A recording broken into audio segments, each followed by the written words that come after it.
You straight up cuckooed that dude, bro. Oh my God. You've got all your Charger gear on because I look good. I got big energy every day. Let's go! And he is dicked.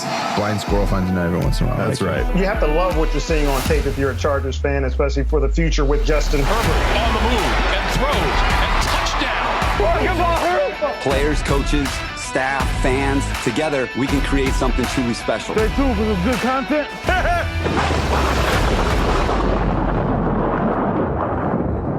Well, how about them Chargers, folks? Welcome back to the Charger Chat. I'm your co-host, Wolldog, sitting with my buddies, Kev, Hug, and Duggan. I'm just going to body roll into this episode, boys. Roll it, big guy. And let's not forget Kyle, the coach, Duggan. Hey, boys, you look good tonight.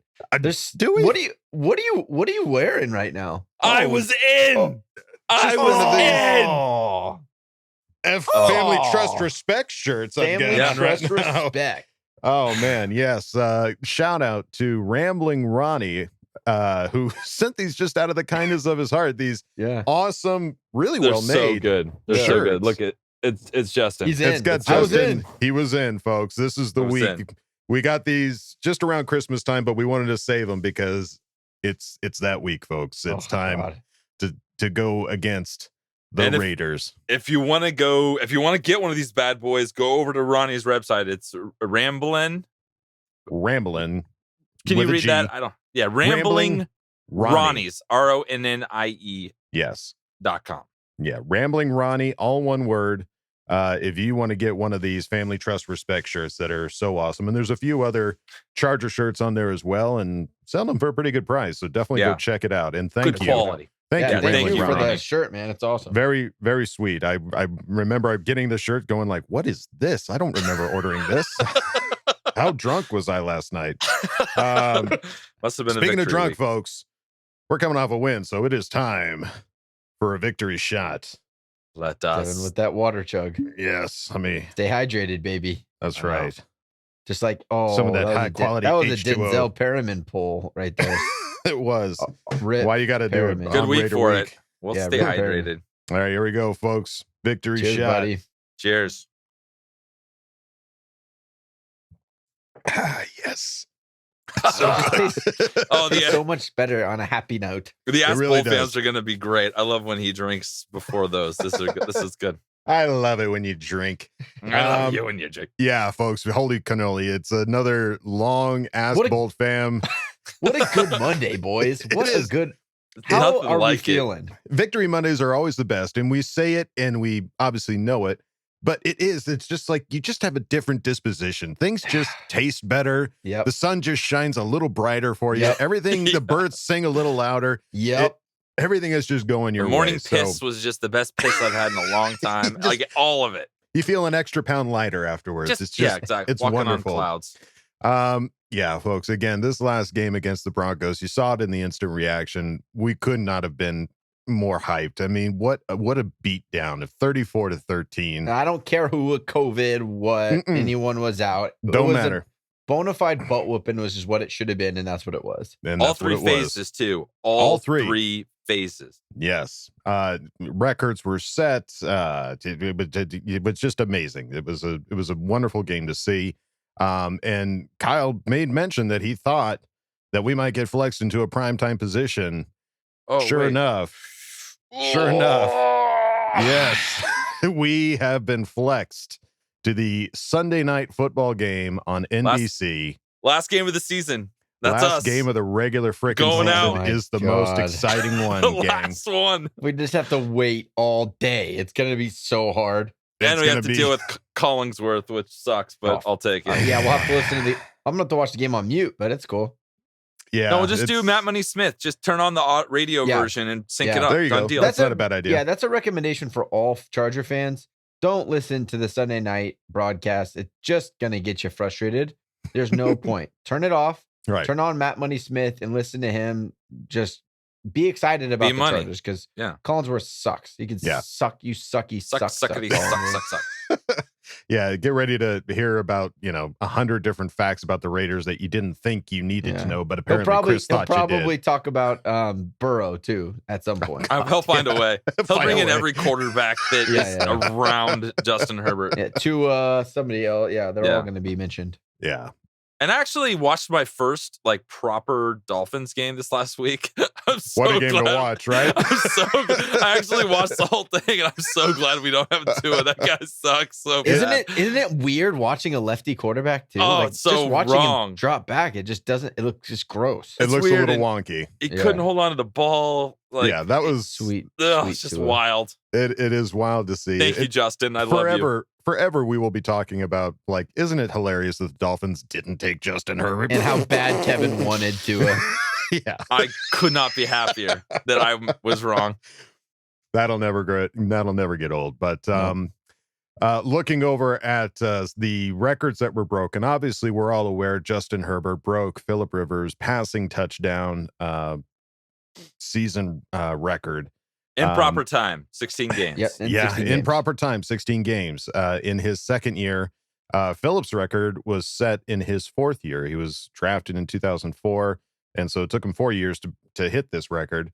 But Justin Herbert is breaking just a few more of those records as well. Phil threw for 4,009 yards. Justin threw for 4,631 so far. Phil had a 65 completion percentage. Justin has 67. Phil had a 105 rating. Justin had a 99. But Manischewitz, again, how lucky are we to go from Phil to Justin? It's crazy, man. I just can't believe we don't have a Super Bowl. Looking at the quarterbacks that we've had over our franchise history, it really is elite, top of the NFL. Over the years, quarterbacks going from Dan Fouts to Humphreys to Drew Brees to Phillip Rivers. We had 3 Hall of Fame quarterbacks that played for, Dan Fouts, Drew Brees is a first ballot. Phillip Rivers is going to be a Hall of Famer. Yeah. You have 3 Hall of Fame quarterbacks. It's pretty incredible. And now you walk into Justin Herbert, who's just breaking records and is so fun to watch. It's so fun to watch, so fun to listen to. The guy is so humble. It's funny listening to all the interviews of people trying to bring it up, of being like, so you broke Phillip Rivers' record, and him just it's He'll weird. never take a compliment. He just stiff arms it. Yeah. He'll never toot his own horn. He's stiff arming compliments left and right.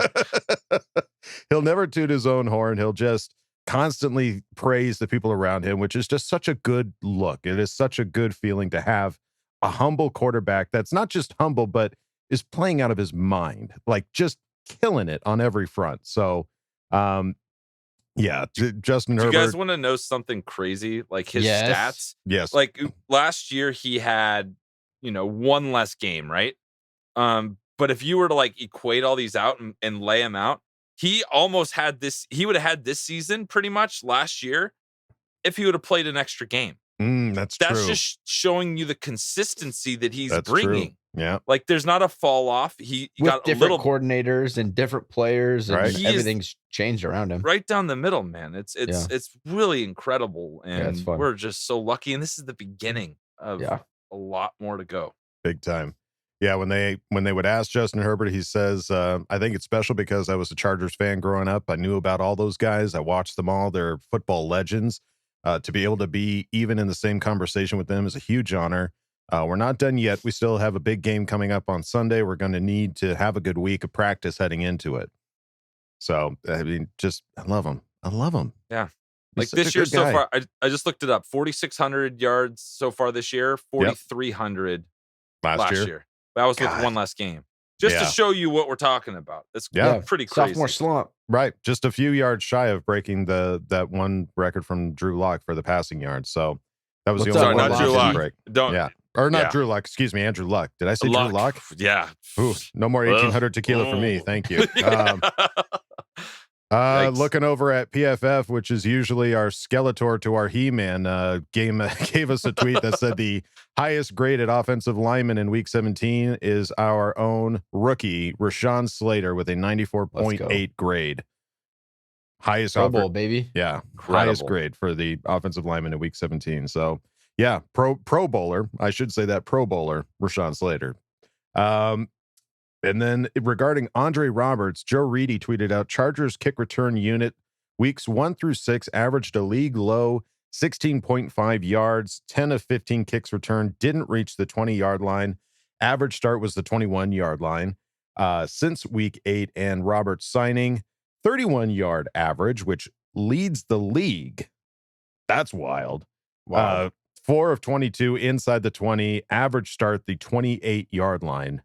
Let's freaking go. So we went from Let's the go. worst to the best. Yeah. With one signing. It goes without saying, like, this is the reason could be successful in the postseason. Big if time. we get there. Like, this is the kind of stuff we always suck at. Yeah. And now we're leading the league since week 8. Like, that's thank you. Yeah. Andre Roberts, thank and the you. special teams, everything around it, they're starting to believe that they could be playmakers.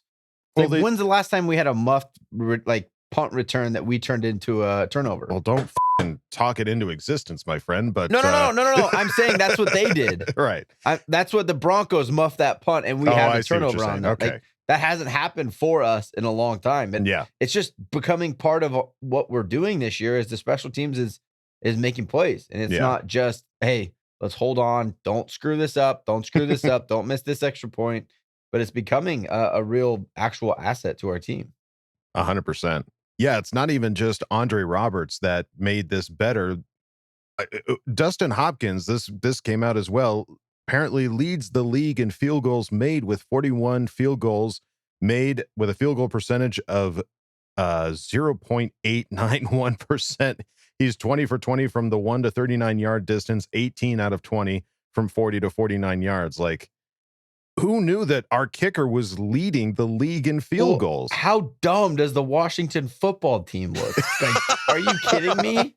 Yeah. You drop this guy because he's not elite. I'd say he's pretty damn elite. Pretty damn elite. Yeah, no, Yeah. he's killing it right now. And they keep talking about, like, they're developing Vizcaino on the practice squad. Like, Who I don't know if you cares? need to develop that anymore. I think you Who can sign cares? him for further years because I We like need one not kicker. being I like Right. not being stressed out about the kicks, and Yeah. the kick man is doing his job, and I Dustin Kickman Hopkins is- is going to get paid, and Andre Roberts. That they're both they better get paid. They and be on the should, squad yeah, next they year. better. Yeah. Yeah, the special teams played amazing yesterday, and we already talked about Rashawn Slater, but looking at the rest of the offensive line and their play, Slater had, 0 pressures allowed, which is the 9th time of the season he has allowed 1 or fewer. That's in 16 games. Is a rookie Wow. tackle. God Let's bless go. him. Filer had 2 pressures with 1 hit. Lindsley had 0 out of his 15 total snaps. Quessenberry had 0. Schofield had 0. Pipkins had 0. Can I tell you something crazy? I went back and watched that, just the first drive. They ran behind Pipkins. They ran. Pipkins- We ran at him. Pipkins was getting up to the second level. He was zone blocking his ass off. Like, Pipkins looked good in that first drive. He's no longer Pupkins. No, man, he's earned big it. dog. Yeah. And I don't know, man. He kind of put the tape he put out that last Sunday. I don't know how. But it's going to be a tough decision for these coaches at who starts at right tackle moving forward, in my opinion. Sure. Yeah.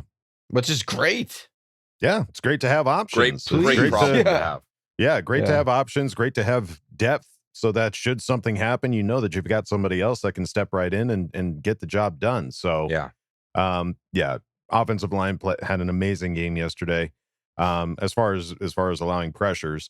And then run defense on 27 carries, the Chargers held the Broncos running backs to 83 yards, 3.1 yards per carry, 0 touchdowns, 5 tackles for a loss. It's the Jekyll and Hyde of the craziness that is our run defense. Like, Right. if you get all of our starters in there, Yeah. we can do this. We're capable Right. of doing this. We Right. just don't have the depth to be able to take the blow of somebody not being there, which Right. thankfully we're very healthy. This is like the healthiest I think we've been all season, especially if we can get Drew Tranquil back on that linebacker core. We're fully healthy all up front, secondary, everything. Like, Everything. Yeah. It's Healthy good because and fresh. Because Yeah, the we've- guys haven't played a couple. These guys didn't play against the Texans. So they had a whole week right. of resting. So You they're could see- fresh. You saw what that did for Eckler this week too. Oh, Crazy. big Like time, it yeah. sucked not having him against Houston, but he looked a lot. He had that little bit of pop that was different this week. He's Right. so fun to watch Which run. looked good. Yeah. He is fun to watch. Yeah. Especially with those just little quick drop down passes that, Herbert gets it to him. He's got nothing but real estate in front of him and he just goes.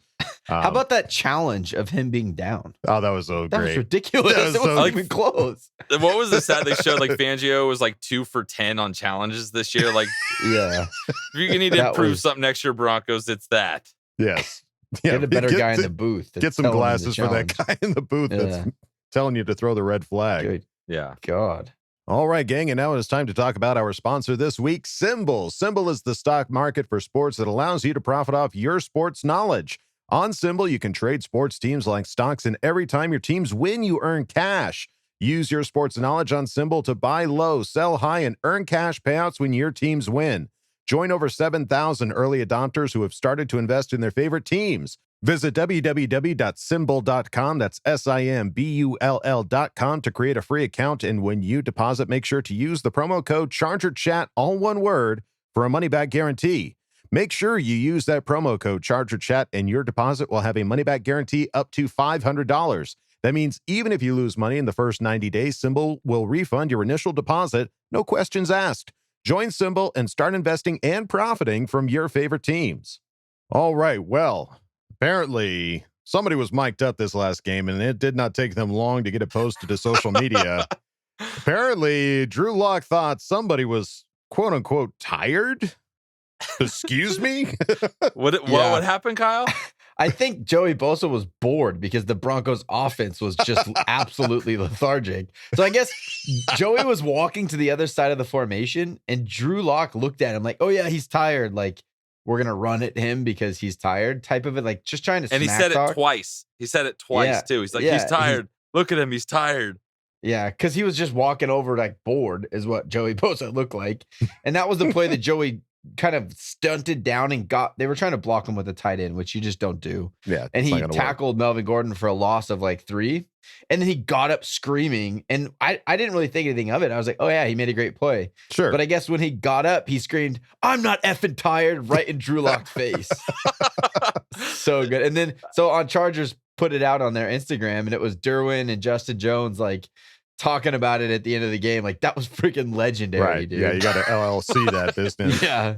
Don't piss I'm not off the effing bear, tired. dude. No, They don't no, need. no, He doesn't no. need Not the any big extra bear. motivation. Drew No, Lock, no, you no. idiot. Yeah.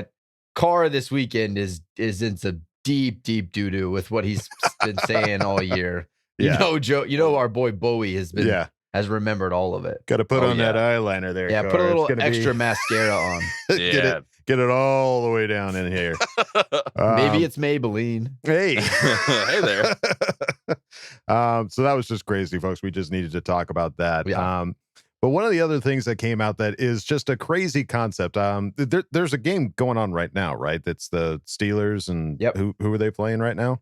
They're playing the Browns. They're playing the Browns. So if there's a crazy scenario out right now that apparently if the Steelers win out, they win tonight and win on their next game, and Indy somehow finds a way to lose to the Jacksonville Jaguars, which I Come on. can't imagine happening. But if Yeah. they did, apparently it's possible based on the tiebreakers that are out there and based on Pittsburgh getting a 9-7-1, if if the Chargers were to somehow get in cahoots with the Raiders and say, hey, we're just going to take a knee all game. We're going to get out of this with a Oh my tie. God. And they would both guarantee themselves a spot in the playoffs. They would basically knock the Steelers out of the playoff spot that they have, and it would ensure that both the Chargers and Raiders get in.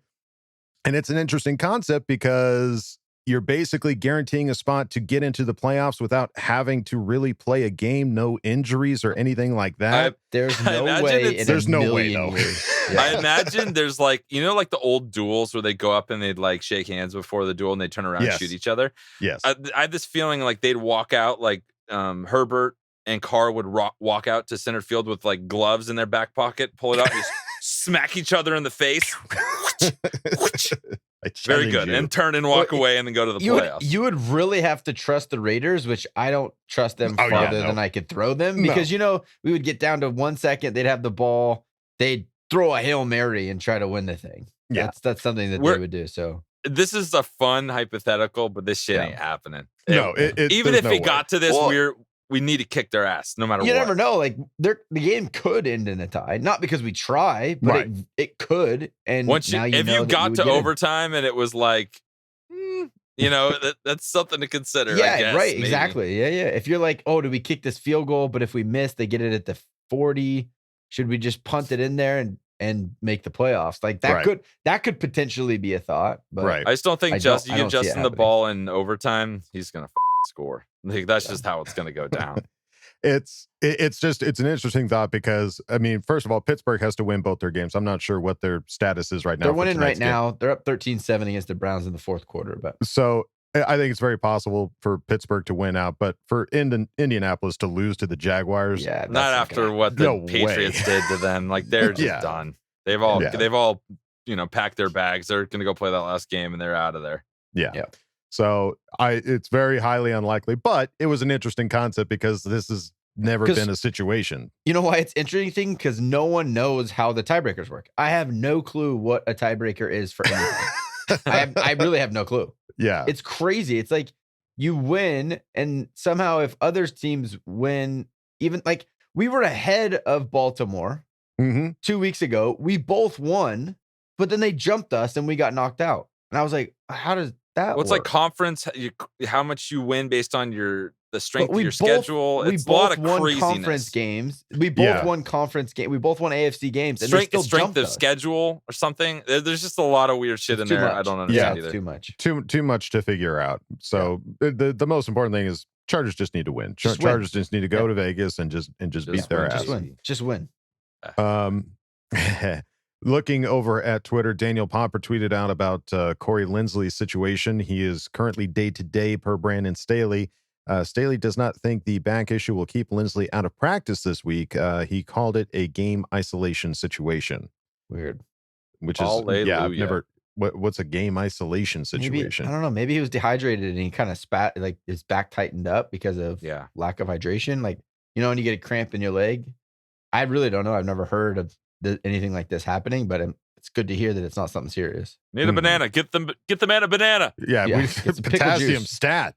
Yeah. Get the pickle juice.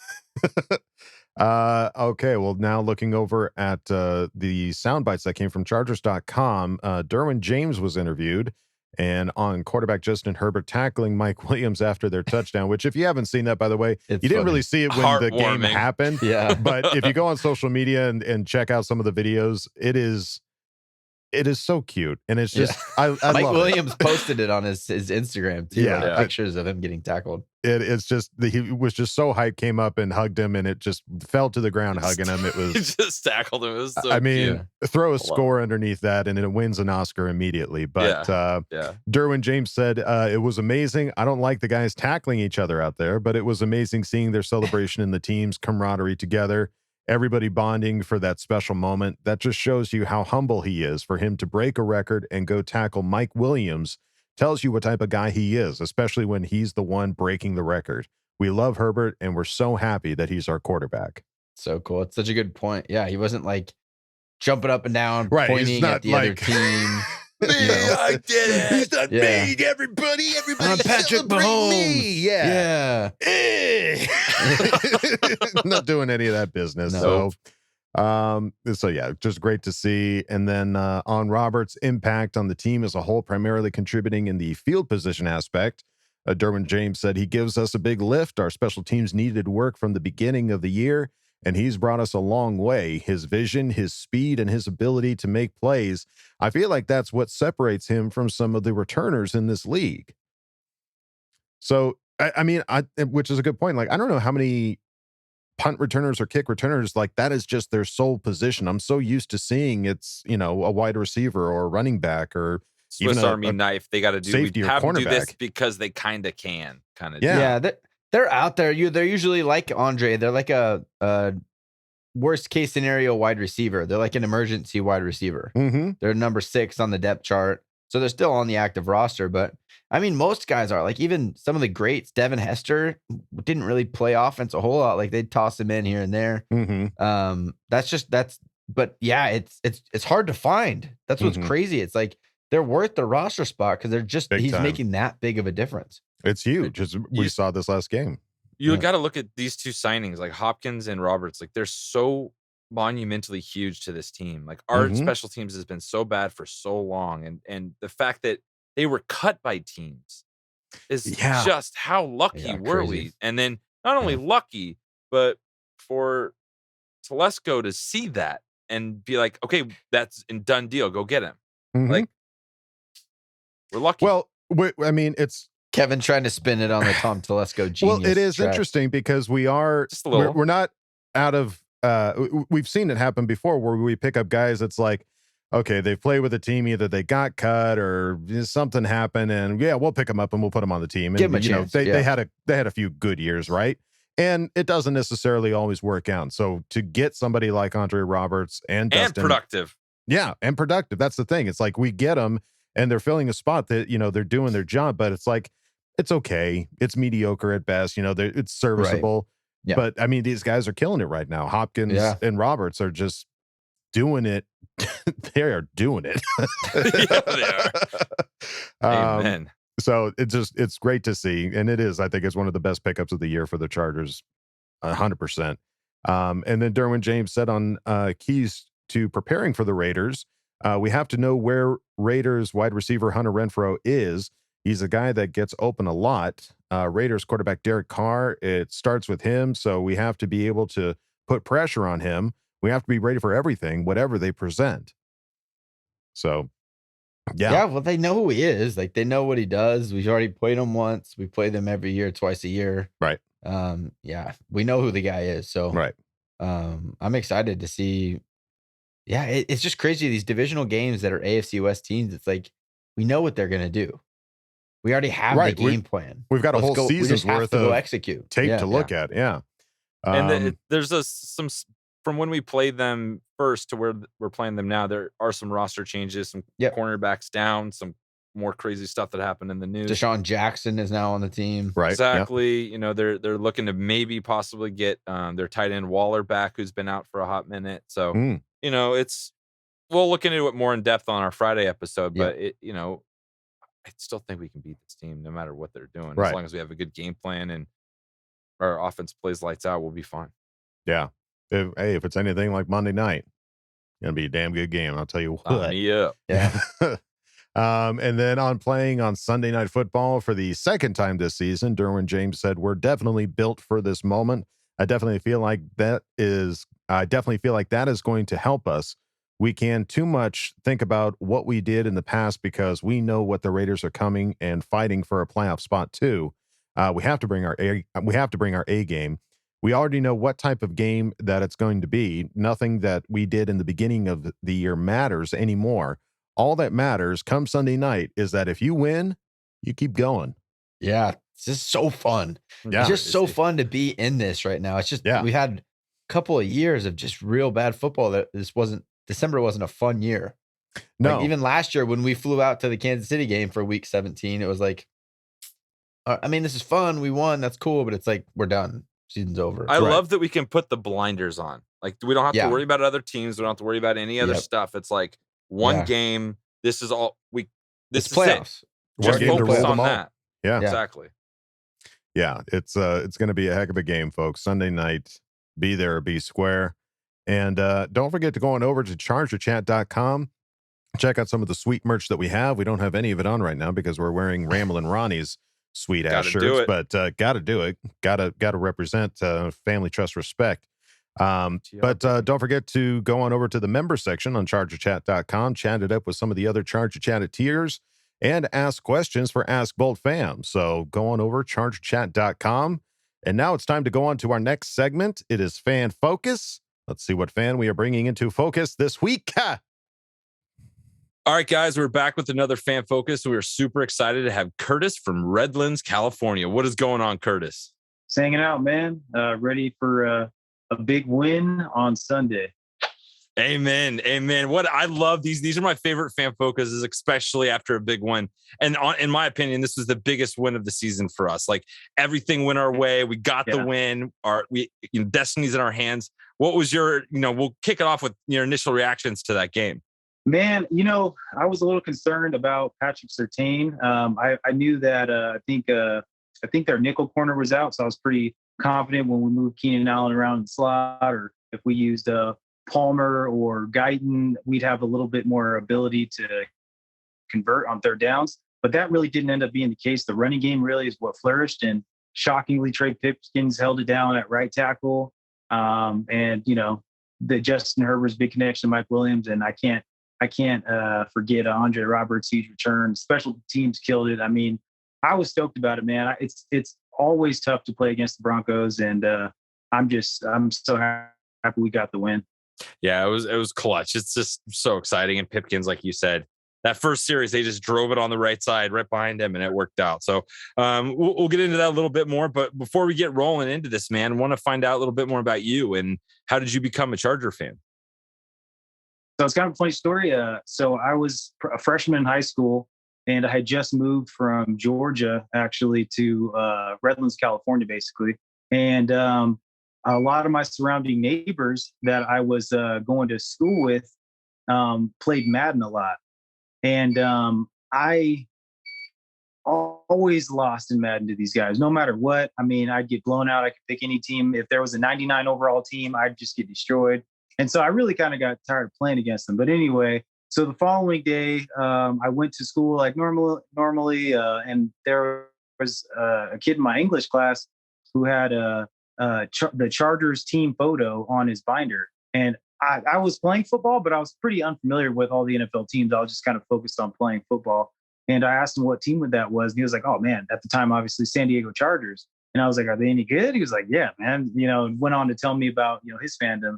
And so later that evening after school, like normal, I played Madden and I picked the Chargers and I smashed these dudes. I mean, whether it was LT, Antonio Gates, Vincent Jackson, Malcolm Floyd, I was unstoppable on offense. And then defense, Donnie Edwards, Luis Castile, obviously Sean Merriman, Quentin Jammer, Marlon McCree, just all the guys, and it was just Darren Sproles, Michael Turner, and LaDainian Thomas in the running game. Like crazy. So since then I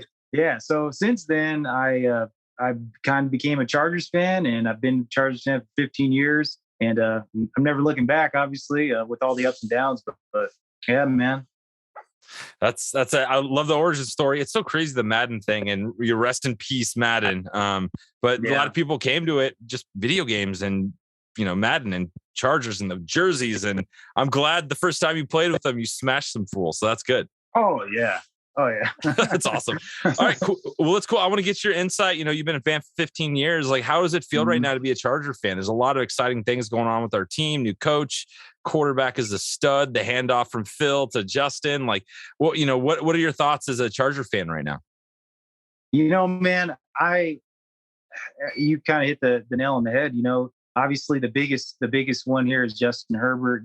Going from Phillip Rivers, who I love Phillip Rivers, man. And to go from him kind of unsure what was going to happen, he lost a little strength in his arm. And it was just like, damn, man, who are we going to get? So we ended up getting Justin Herbert, just like a lot of people. I was very unsure about him. And I'm so glad I was wrong. I'm no analyst by any means, but he is just, it doesn't, whatever happens this year, it's all just a plus, man. You can see what's going on with the organization. You can see that the kind of players are finally flourishing under Staley. Obviously, Justin Herbert. One of my favorite things about him and Staley is after a loss, their press conferences, you could feel their disgust. And I'm not saying before it wasn't like that, but you can just tell someone like Justin Herbert and Staley who don't show it. They try to be constant professionals, but after a loss, you could just tell they want to get the hell out of there, get to the film room and adjust. And it's deeper than just making the fans happy and the span eye, if you will. It's just all about wins. And I love Justin Herbert being a Chargers fan. So it means something to him, And so, the future of this organization with the top 3 in cap money. Like, dude, we're gonna crush it. I know it's not all about that, but 11 draft picks, Brandon Staley, and everyone else that's already there. Like, I'm so excited, man. Yeah, the place where we're at right now, and then that, like, it's kind of crazy time to be a Charger fan. It's really exciting, and you know, it's crazy. This upcoming week, we're playing the Raiders again, and you know, we're playing. It's been flexed to prime time. Prime time Herbert does his thing, does his best work in prime time. So, what are you most looking forward to this upcoming Raider game? And yeah, dude, what are your thoughts? Well, to be honest with you, you know, being a Southern California native, I'll tell you what. Unfortunately, there's a lot of Raider fans around here, and but there's obviously a lot of Chargers fans as well. I'm looking forward to just finally washing my hands with them for the rest of the year and focusing on the playoffs. Yeah. We're finally in a position where we've already beat them. We beat them handedly. They're limping into this situation. Although I'll give it to them, man. They've been playing, you know, pretty hard to beat some really good teams. But I just think that after that Texans loss and after getting a lot of our guys back, things I'm most looking forward to is just doing what I feel like deep down inside, we all know what's about to happen. It was 14-28. I'm looking for a blowout. I know that we kind of play down to our opponents every now and then. I mean, they're pretty good, but I cannot wait to get this one. I hope it's over by the third quarter and just start thinking about, hey, who we matched up with come playoff time. Yeah, it's crazy. If we win and everything kind of shakes out the way it's looking, we're probably going to play Kansas City in that first round. So wild. I love it. I prefer them over pretty much anybody. Oh, yeah, I prefer them over everyone. I mean, I don't.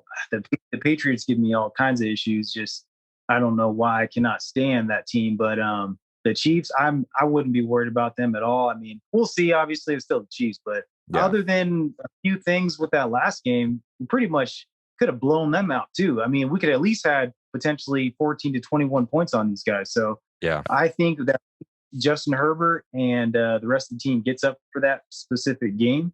And I think Staley was brought in here for that team. And you can tell the 2 times we played them, it's shown that we're more than capable of beating them with the current roster. So I'm excited. If that is happening, I don't want to think out too far, but you know, let's get through these Raiders first and enjoy that win. All right, Curtis, thank you so much for coming on, man. It was so awesome having you. And yeah, dude, let's go beat the Raiders.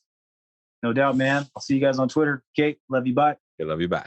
All right, Curtis, let's freaking go, buddy. That was awesome. Fired up. I love it. Yeah, man. It's our time, guys. This is it. We're walking and it really into that is game. Like you said, it's like anything that happens this year, it's great. Like I want to win the Super Bowl still. Of course. But no matter what happens, it's so exciting the future of our organization with our head coach, with our quarterback, and like he talked about, like the money that we have going into next season. It's just it's crazy that we're winning now with the circumstances. Mm-hmm. Yeah, big time. It'd be an odd year to like win. I'm getting ahead of myself, obviously, but that's what I do here on the Charger. Win the Super Bowl and then have 11 draft picks and $70 million. You were going to say make the playoffs. No, win the Super Bowl. No, okay, yeah. No, we still got a prophecy to uphold. Win be the best team in the world. Yeah. Then have $70 million. $70 million, 11 draft picks. What am I going to do with all these draft picks? Oh. But no, Curtis, thank you so much for chatting with Kevin. I love having every fan that we have on. Is just awesome to hear your stories and everything, how you guys came into loving the Chargers as much as we do. But now, folks, it is time to go on to the next segment. Should be a little bit happier this week, Craig. It's time for the Craig Experience. Oh, yeah. Oh, yeah. Come on in, man. Kick your feet up. Oh. Craig Experience. Hello there. Make yourself at home. Got some stuff to talk about, right? Moving on. Now, we all love victory pods, man. I know it. Goes without saying. But it's just something a little bit different about when you just absolutely smoke a team's filthy boots. It's fire. I love it. CC Gang, what's going on, man? What it do and what it does? To the rest of the Bolt fam, what up, though? It's your guy, Craig in Texas. And welcome to another, that's right, victory edition of the Craig Experience. And so now I have to start off a segment doing something I never thought I would in my wildest imaginations. Let me go ahead and set my glasses down out of respect.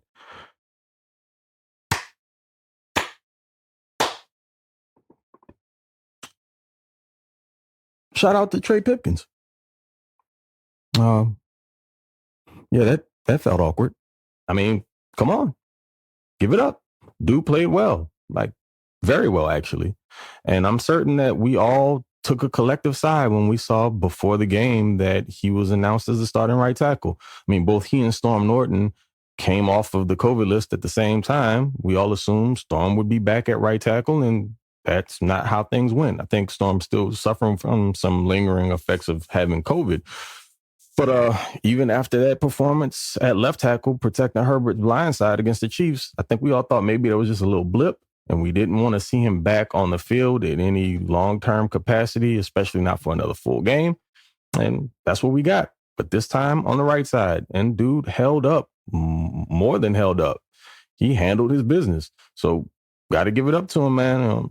Can't hate on him. But I'll tell you what, though. Some guys that deserve some real recognition here is the offensive line staff, man. Like Frank Smith, he's doing a job. Between he and Storm Norton, he's at least made them serviceable, and that's saying a lot. And you got Schofield coming in early in the season and plugging him in. And I mean, things haven't been perfect, but it's been a lot better than I think we anticipated. So give it up for that. And why not just keep the praise party rolling? Thank you, Andre Roberts, for your service. Since you've become a Los Angeles Charger, we owe you a tremendous debt of gratitude. And also for Brandon Staley for bringing him in. Notice I said Brandon Staley and not Tom Telesco. I mean, my standards had gotten so low that I was just going to be satisfied with return men just getting back to the 25-yard line and not losing yards, taking the ball out of the end zone, and not getting back to the point that they would have been had they just taken a touchback. But Roberts has far exceeded that. I mean, Sunday, 2 returns for 148 yards, 101-yard TD. Dog, I don't even know what they're waiting for. Give that man what he wants now. I mean, you don't have to pay him out of the butt. He's a return man, so he's a specialist. Not like it's going to cost you a ton of money, but secure that. Lock him up because it solves another problem that we've had for quite some time. I mean, now, I will say this. Whatever the kick return team is on, I wish they would pass some of that to the punt return team because the blocking there, not great. And Dustin Hopkins, kick man, sign him up too because it's all been remedied. It's not something that's a problem anymore. Now, Ty Long, it's a different story. Come on, man. Now you're just piling on. Jerry Tillery, 2 TFLs, a sack. Are you trying to turn it on now, man? Because you've been flashing a lot lately. And though the run defense is still something we got to work on, you've been getting after the quarterback a little bit, which is the reason you were drafted. So might be onto something here. I'm not going to eat crow on that, though, because what applied in the past was true. But again, when you provide new information, you are allowed to reassess things, and got to give props where props are deserved. And I was good with the offensive game plan. I didn't have any problem with it. Now, aside from like some of the situational stuff with short yardage and being predictable in your play calling there, fix that, Joe. I was okay with the fact that Herbert was taking what was available. There was a lot of check down stuff, but against the Vic Fangio cover 2, he runs a bunch of too high with zone across the board, and he'll do too high with man underneath it. And you just kind of got to take what you can get, not force anything. Now, we caught the moonshot later in the game to Mike Will, which we all love to see. But, I mean, it didn't have to be a particularly explosive game from Justin Herbert. He was efficient, and that's really all you can ask for. So take the win. Move on. Defense. I don't have a bunch of gripes, man. I mean, there was some leaky stuff in coverage. But other than that, you give up 13 points, 7 of which come in garbage time. Not going to complain about a whole lot there. I mean, look, I want to see this carry over into next week and then that's right, playoff run, because it's going to be vital, particularly if you're going to have to be on the road, which they will. And maybe you're going to be in some inclement weather situations where teams are going to want to pound the ball. And I think a lot of teams look at that first half of the Chargers season, and that's who they think the team is. The second half, they played much better, had some blips here and there, but a lot of that had to do with guys being available or unavailable, should I say. And I think, as long as COVID stays the hell away and you need to stay the hell away from my team, we've had enough, they'll be fine. Let's get this done, fellas. Mount up. Time to roll. So I'll leave you with this. It's Raider Week. But not just any Raider Week, folks. It's our opportunity to punch our ticket to the dance.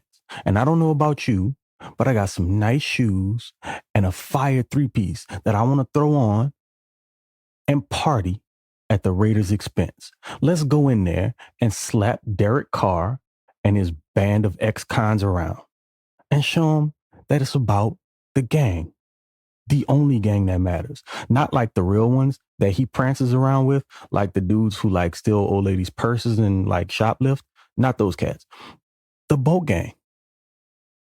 The boat gang. The one and only. Fellas, I don't have a question. Just a statement. It's time to get it done. It's time to take what's ours. If you're with me, let it be known, because I will forever and always. You know exactly what it is. It is boat gang or do not bang. Until next time. Oh yeah, that's right. It's been flexed to Sunday night, the last game of the regular season. Prime time Herbo. Let's get it done. I'm out. Oh my God, Craig's pumped. I love Pump Craig. Pump This Craig. was- If you're listening to this on a podcast platform, go watch the YouTube. Go watch the The cups of what he's drinking, the hat. One point he had like a gallon He had of a water. gallon of water and then a coffee cup in the next shot. That was, man. 3 hats. I love you. I think Craig. he's excited, guys. I think he's pumped. that was like I don't I know what think to do. it's safe I'm so excited. I know what to do with my Full hats hands. on. I'm gonna drink everything. We're going. I love it. I gotta Craig's see that sense of 3-piece humor. though. Craig's Gotta see sense that of humor 3-piece. is all about subtlety, and Yeah. so you're not going to hear it, but you will see it. You will if you see go it. check it out on And YouTube. I need proof of the 3-piece suit when we get this Yeah, W. for real. I want I to wanna see that. see I bet that it looks shit, for sure. nice. Nice. Yeah, there's so many things about this game that were just unexpected. Talking about Jerry Tillery, man. Like, yeah, that dude came and made some plays, man. Made He some did. good plays. And not only were they big plays, they were in big time situations. His sack was on a 4th down that created a turnover. nice. He had a Nice. big tackle for a loss on a 3rd down. Like he showed up in big times when we needed him to show up. So I hope it becomes a consistent thing for him. It's just something that it's not a spurt here and there against a team that we're beating by 1 million. Right. But it can become a consistent thing that he does in big games like this coming Sunday. Well, it's Well, and Coach mentioned him in the post game press conference where somebody Right. asked about him. He's like, Yeah. he's still, getting better at becoming a professional. Like basically, he's still a work in progress, essentially. Mhm. So I think we're Yeah. seeing it where he's getting better, and the coaching has a lot to do with that because we saw what he's been the last few years, and it's not at what he's doing currently. Mhm. Right. And we got to remember Tillery, although he was a 1st round pick, he wasn't like a 6th overall pick. No, he's Like a I don't know if I'm trying to be shamelessly positive and defend him in this. I do think that he probably should have had more production than he has. Sure. But I just like the idea of him now starting to show something. He's had a better year this year. I think we can all say this year's been better than his previous years. I think undoubtedly he's definitely made more plays this year than we've ever seen him do. I mean, it feels like there was even a whole season where it was just like, wait, he was playing? I didn't even see him out there. Like, you just don't know He's just that he's getting there. pushed back. And Right. Nothing. When he's nowhere, the second and, on the team in sacks right now behind Joey. So Get out of here. Wow. what you gonna do? I'm gonna freaking cheer him on, baby, because Let's go. this is I'm gonna it's- root for him. Yeah, I'm gonna root for him loud and hard. So Craig, thank you, man, for Thanks, coming Craig. on That was and awesome, dude. adding the The best. entertainment value that we so largely lack here at the Charger Chat podcast. we don't have props here, so this was nice. This was a nice change of pace. So. What if off season we become like Carrot Top podcast where we just pull out fucking props and like crazy shit? We'll see. Maybe a Carrot Top episode. It's going to be a long off season possibly, so we'll see how it all Gotta goes. keep it fresh. Got to keep it fresh. So, all right, gang. Well, now it's time to go on to the longest segment ever known to the history of man. It is time for Ask Oh my Bolt God, Fam. there's so many questions. Hell yeah. Let's go. Time to put your money where your mouth is. Hi, guys. Don't jam a thumb up his butthole. That's what you do. I wet myself in excitement. Oh, so hungry. Your thoughts are like totally appreciated. Catch you later, dude. Okay, love you, boy. All right, gang. There are over 30 questions to get through. Some of them We're gonna have to have. We need to have a halftime. I really feel a halftime will be needed. We'll throw an intermission in at some point, but yes, there's some of them are nice and short. Some of them are chunky monkeys. So we'll start it off with Aegon 27. I believe this was it's our special Ask Bolt Fam because he won our holiday giveaway, and he was able to take his daughter. He drove from Texas to SoFi for his first time. He won the giveaway, and then he loaded up his car and they took off. Yeah, because we told him on Thursday, and then they left Friday. We told him Friday afternoon. He bailed. I'm out. I gotta go. It was a long drive. So be back. They went. They were sending us pictures and videos of their whole experience, and it was It honestly, I'm glad that they went and we didn't. Like they had such a good time. Like it was something they'll. It was awesome to see them experience that, and they got to see a W. They got to see They got to see Herbert set a record. You know, they got to see 101. They got to see history. Kickoff return. Yeah, they got to see a kickoff return for 101 yards. I haven't ever been to the game where I've seen that. Now. Yeah, damn it. All right, I believe his name was. I believe his name was Eric, right? Yes, I believe his name was Eric, and he had a question, and it goes something like this. First, want to start off by saying thank you guys so much for the tickets. It was a blessing from you guys, and my daughter had the time of her life. Can't ever take these memories away. What was your guys' favorite plays from this game? All three phases played really well. Yes. All right, so each of us has to pick one phase. Who wants to offer? 101 kickoff return. All right. Well, Kevin picked special teams. All right. Yeah, I had to go with the 101 kickoff return. You don't see that every day. That was fucking awesome. Yeah, that was pretty crazy. I mean, I'd have to go with the history-setting touchdown for Herbert. Yeah, so that was pretty good. I'll take offense. Yeah. And tackling Mike Williams, that was pretty special. That was there was a lot of special. Yeah, that was a lot. Defensively, I think now it's the Joey Bosa getting called out for being tired and then just absolutely destroying Melvin Gordon in the backfield and then yelling at Drew Lock. That was a great play. Yeah. Hindsight, that is where it's at with the mic. Though. Yeah, but there were so many good ones when they tried the Philly special and Nas just like a bullet into the backfield. Wasn't having the fourth down sack by Tillery. Like, there was a lot. What could have been a pick six for Derwin James. There was a lot of really good defensive plays. Yes, big time. So those all great plays that from this last game. So Eric, hey, I'm glad you had a good time, buddy. Yeah, I mean those memories they will last forever, and really glad that you got to go see history being made. So and we'll get you on. We'll get you on the podcast. I want to hear about your. We got to have him on. Absolutely, yes. We got to hear it from him directly. So. Thank you, Eric, for asking the question. Let's move it on now to Jeremy, who asked the question. Is the prophecy still in play? Yes, because it is written that one day a talented long-maned fellow wearing powder blue and bolts of yellow will make the playoff dream found from its hiding refuge underground. And with a noble army at the helm, this master passer will thwart the raiders and save the realm. And to be the greatest, most interesting, most important person of all times. All this is true because it rhymes. Next week's game should be fun because Justin Herbert, the special, is the chosen one.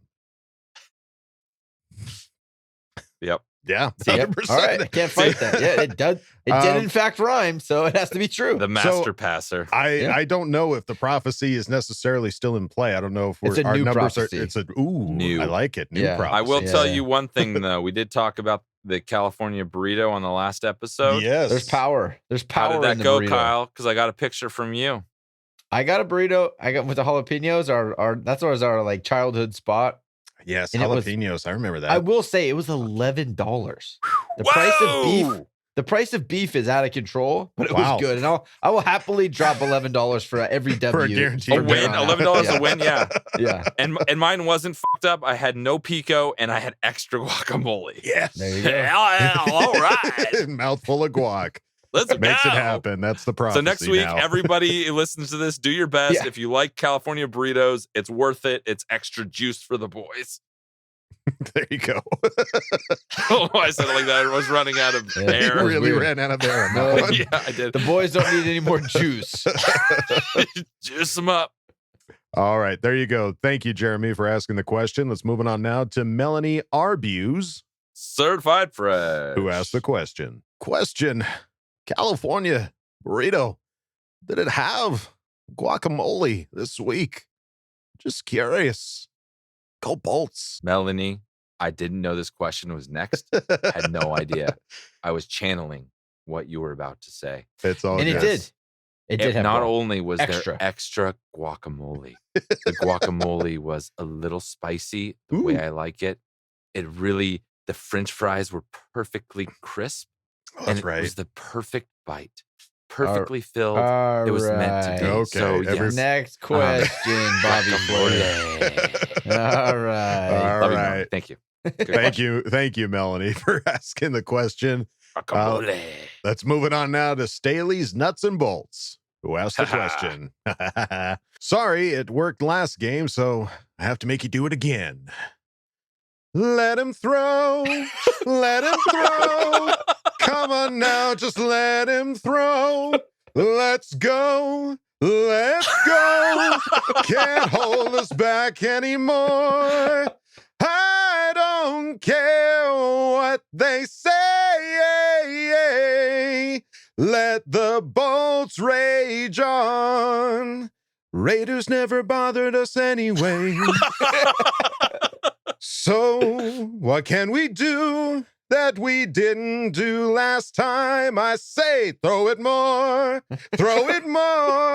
and tear this defense apart. What do you say?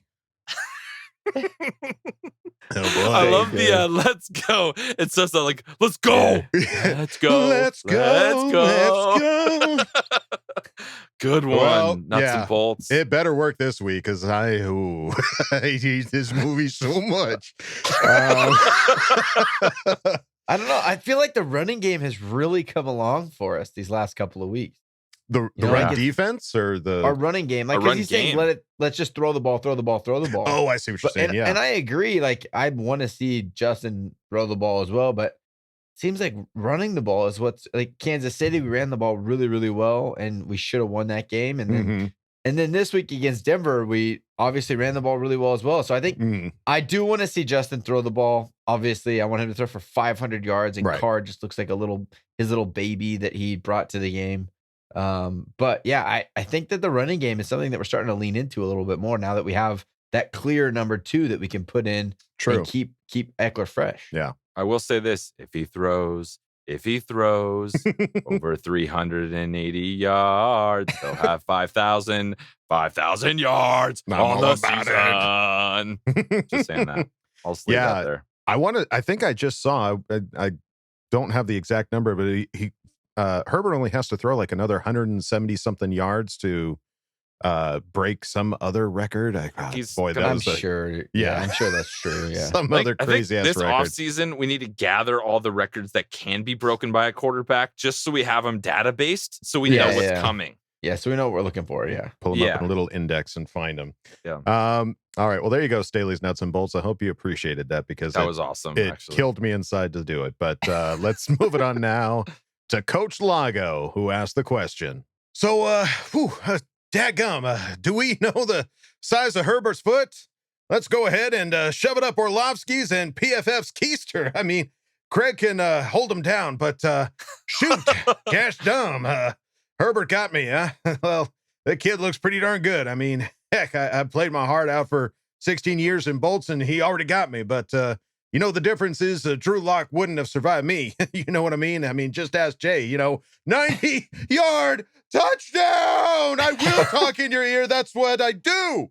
I mean, boy, I love sending the donkeys home with their heads and their tails, dadgummit. I mean, how how pumped are we for this next weekend, fellas? It's got to be flex, right? You know, does Andre return another friggin' kick? I mean, goodness, that was exciting. You know, carp diem dudes. And P.S. Who cheap shotted our dude Rumpf on the kickoff? Okay, all right, K, love you, bye. It was nice to hear from Phil. Welcome. That was nice to hear from you. That was the worst Philip Rivers impression. Are you kidding me? Well, not the worst. I could do much pretty worse. bad, but no, I could do worse. No, there's obviously good points in here, and yeah, just that was a little bit concerning too. Yeah, we saw Rumpf down on the field for a hot second, but he did get up and walk off. I didn't see it either. Yeah, I didn't either.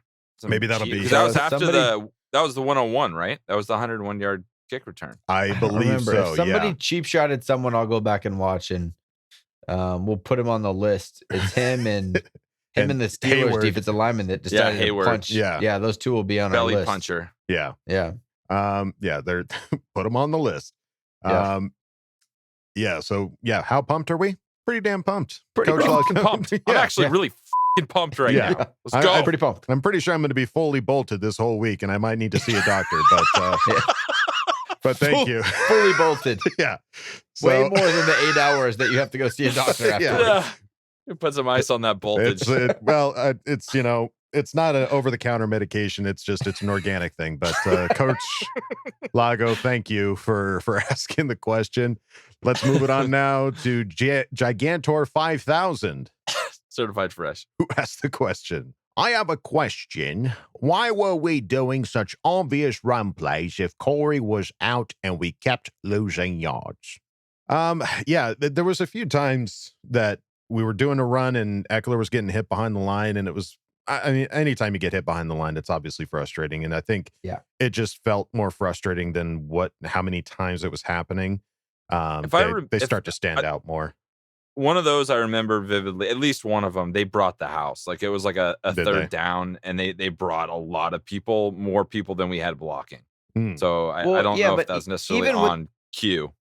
No, but even with that being said, if they're going to bring the house, check out of it and do something different. Right. You know, so I do agree. There was times throughout the game I was like, man, these first down running plays are just kind of becoming consistent and not really doing much. It was a little bit frustrating. I don't think Corey Linsley being out was the reason why the running game wasn't working. I think Denver just kind of started selling out for whatever reason, and that's why we ended up getting that one-on-one coverage that we were able to take advantage of later in the game with Mike Williams going deep. Gotcha. If you're going to try to take away one thing, something else is going to open up. So run sets up the pass. Right. If they have to commit to stopping the run, then the pass is going to open up. I agree though. There was times where I was talking to my dad while watching the game. I was like, man, these run plays are just zone left, zone right. Not really much to it. We're not really mixing things up, and it's every first down. But we'll see. We'll see if it's consistent, or maybe that was just putting that on film so that the Raiders aren't ready for our crazy first down play calling this week. We'll have to wait and see. But Gigantor 5000, thank you for asking the question. Let's move it on now to Mike Nava, who asked the question. Pipkins or Storm at right tackle from here on out? I miss Tommy boy. I miss Chris. I miss old Chris over there. Right that was good. Tackle doesn't shake hands. Right tackle's got a hug. I mean, you can make an argument for either one, really. I think Storm's going to get it because he's played there all season and he's been solid. But Pipkins, we have a great backup now. Did we hear why Storm didn't play this last game? COVID symptoms. Yeah. Was it COVID Coach symptoms? said that he was still kind of recovering from COVID. Okay. He said each player is dealing with it differently, and we want to make sure all the players are, getting back 100%. And he was suited up. They said he was kind of like Derwin last week. He was an in case of emergency type thing. He just wasn't at 100%. Break the glass in case of emergency deal. Right. Okay. Yeah. Gotcha. Yeah, because that did surprise us. We only knew that. I panicked a little bit. Not gonna lie, there was a little bit of panic. That's a depleted Denver Bronco defense. If Bradley Chubb was in, I don't think that Trey Pipkins would have kept them to zero pressures. Yeah. So I think good point. I think as a coach, a guy that has been consistent throughout Storm Norton played since halfway through week 1, right? You're not going to demote him because he wasn't available. He played 15 weeks and he's played pretty consistent football. So that's kind of what you have to go with. Pipkins has played good the 2 times that we needed him to. So he's getting better, but I still think that Storm Storm will be the play. Okay. There you go. Mike Nava, thank you for asking the question. Let's moving on now to Salty Sports Guy, who asked the question. Well, shoot. Loved our special teams this week. It makes a huge difference getting production there. Is it just me, or does Drew Lock look like God got to the character creation screen and was just like, fuck it, and left everything on the generic default settings with his Sims-looking ass? Carrot Top, you did it. I did Props. it. Yes. I didn't know we had a props. I had to bust this out. I showed it off on Twitter, but I didn't get a chance to show it off on the podcast. This was something that my sister got me, this gnome awesome. with this charger, everything, my little charger gnome. That's so funny. I don't know where I'm going to put him. I can't just like sit him back here or anything like that. It would be floating in midair, but yeah, I love him. He's a good guy. Okay, so let's see. Especially Drew. Oh yeah, I hate Drew Lock's face. Drew Lock's the worst. He's just the worst, dude. He's just the worst. I know. It's funny. I think being in this league, we have like the league of like the most hateable quarterback faces. Yeah, they're you've just got Patrick Mahomes, Drew Lock, and Kermit Derek the Carr. Frog. Yeah. You got Eyeliner Carr, you've got Kermit the Frog, and you've got Drew.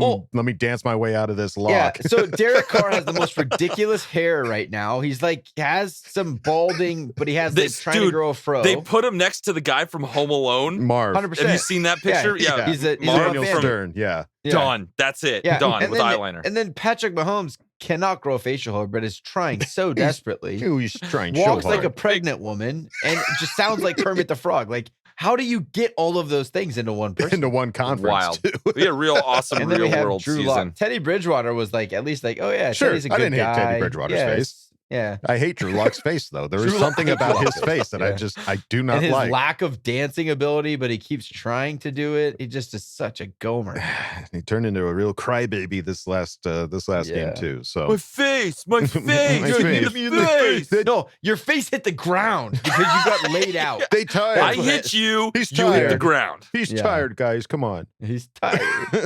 So Salty Sports Guy, I feel you. I don't like his face, but Thank God we beat him. thank God I don't think beat we him. have to worry about. Do you think he's stick? I don't know where he's gonna go. If No, he's sticking around. He's yeah. probably El Gano for sure. Yeah, no doubt. I think that's going to be the big storyline of this offseason is the quarterback that goes to Denver. Mm-hmm. They're going to go get somebody. We'll find out. It's the only way they can win games is if they bring in somebody. That's how they win their, do their best football. You got to Bring in Peyton Manning. bring in somebody. bring in a Bring big Peyton name. Manning Aaron back. Rodgers, throw all the money at him and then bring Aaron Rodgers in. Yeah. That'd be so silly. Put that juju out there. Aaron Rodgers and the AFC West. Sorry. We'll get there. We'll have plenty of time to Go debate get Tua this. Tagovailoa. Go pick Yeah, him. go pick him up. That would be Beautiful awesome. choice. All right, Salty Sports Guy, thank you for asking the question. Let's move it on now to Daniel Llewellyn, who asked the question. What's up, brochachos? KKK. So, question for the coach. Do you think the midseason additions of Hopkins and Roberts have single-handedly saved the special teams? Or do you think Darius Swinton has made an impact from a coaching blocking standpoint on returns? Okay, later on, dudes. I love that voice. Yeah, I think I'm a coach, so I'm always gonna try to have the coaches back and say he's had impact. But we talked about it earlier. The stats from the first few weeks until after we picked up Andre, it's so polarizing that he has to be the difference. Mm-hmm. I think, and then Hopkins obviously is a kicker. Like he kicks the ball through the end zone. We touch back most kickoffs, Right. Yeah. and he's making his field goals. So they've kind of revolutionized our special teams. Those two guys alone, and it makes it that much more fun to be a coordinator. Like when you have the guys in place, Yeah. you can get creative. You can do things. You can change things up because you know what works, and now you can get creative with how to make it better. Mm-hmm. Instead of scrambling to how do I make KJ Hill a return guy? There you go. Yeah. There you go. Yep. Good point. Great points there. So there you go, Daniel Llewellyn. Thank you for asking the question. Let's move it on now to Z the King 1, who asked the question. So glad we were able to pull out the win today. Now it's on to Family, Trust, and Respect Week. Overall, the team played well, but there were still so many drop passes yesterday, which is why Herbert started 1-7 or so. how is it possible that this keeps happening? Okay. Keenan has even addressed this issue to the media, but he missed a couple catches today, too. Is it poor ball placement by Herbert? Are the receivers having the yips? Is it that the throws are too hard and fast and the receiver not being able to catch them in time? I mean, either way, we get to go to the Raiders and hopefully beat the brakes off of them in their house next week to get the playoff spot. And I'm hoping we dismantle them as thoroughly as we did the Broncos today, okay? Bolt up, baby. Yeah, the drop passes is, I don't know. I really don't know. I don't think it's poor ball placement. If the ball hits your hands, you need to catch it as a wide receiver. Mm-hmm. That's bottom line. If you're getting paid millions of dollars to catch footballs, you got to catch footballs. Right. There was one that came out to Palmer and right at the goal line, and that one was hot. Yeah, like I don't think anybody could have caught that ball. Right. So I think there's this perfect marriage of like you got to catch the ball, and holy shit, Herbert's fired up. Get I think ready. there's this Get ready. Be ready. Yeah. It's a cannon. Right. Like that's just the bottom line. And some of the passes that he can make that no one else can make is because he has a cannon. Right. Yeah. Catch the ball. That's Right. like what Catch Keenan the said. cannonball. Go get on the jugs machine, turn that thing up to as fast as it can go and start catching footballs. Right. Yeah. Get to his There's no level. excuse. He can't go down to your level. You got to get to his No. level. So If he's good enough to get the ball there and beat coverage because he can get it to you faster, you got to catch it. yeah. It'll make you better. Catch the 100-mile-per-hour fastballs. You got this. All right. Well, there you go, Z the King One. Thank you for asking the question. We move on now to Jeebs. D is Do you silent. hear that? No, do you hear it? No, you don't, because it's silent. The D. That's it's silent, folks. Marijuana on 1, reefer on 2. Hut, hut. Touchdown! Oh, Herbert. All right. We're going to take this here Herbert-sized lightning rod and stick it so far up that dark hole Sunday night, it's going to break out the top of that Roomba they got. Hey, you know why they made it look like a Roomba? It's because they suck, man. All right. Where's my joint at? Hey, man, where's my... All right, I got it. All right. Oh, shit, sorry. All right, speaking of dog shit, how about them Broncos, huh? All right. Whoa, hey, baby. Hey, you know, that Bronco victory party got canceled. Yeah, but don't worry. There's a new one getting started for you right over at SoFi. All right. You need to drop those Bronco dopes right with us, but we'll figure that out later. All right. I'll see you there. Yeah, gotta love those redheads. Yeah, all right. Where was I? All right. Our special teams finally got on track, huh? Finally the right kind of special. All right, but there's a couple of downers. Shut up. We got to face them, okay? Does Lombardi not know how to call plays in the red zone, or does our golden child not know how to audible in the red zone? Because our red zone offense just seemed bad, you know?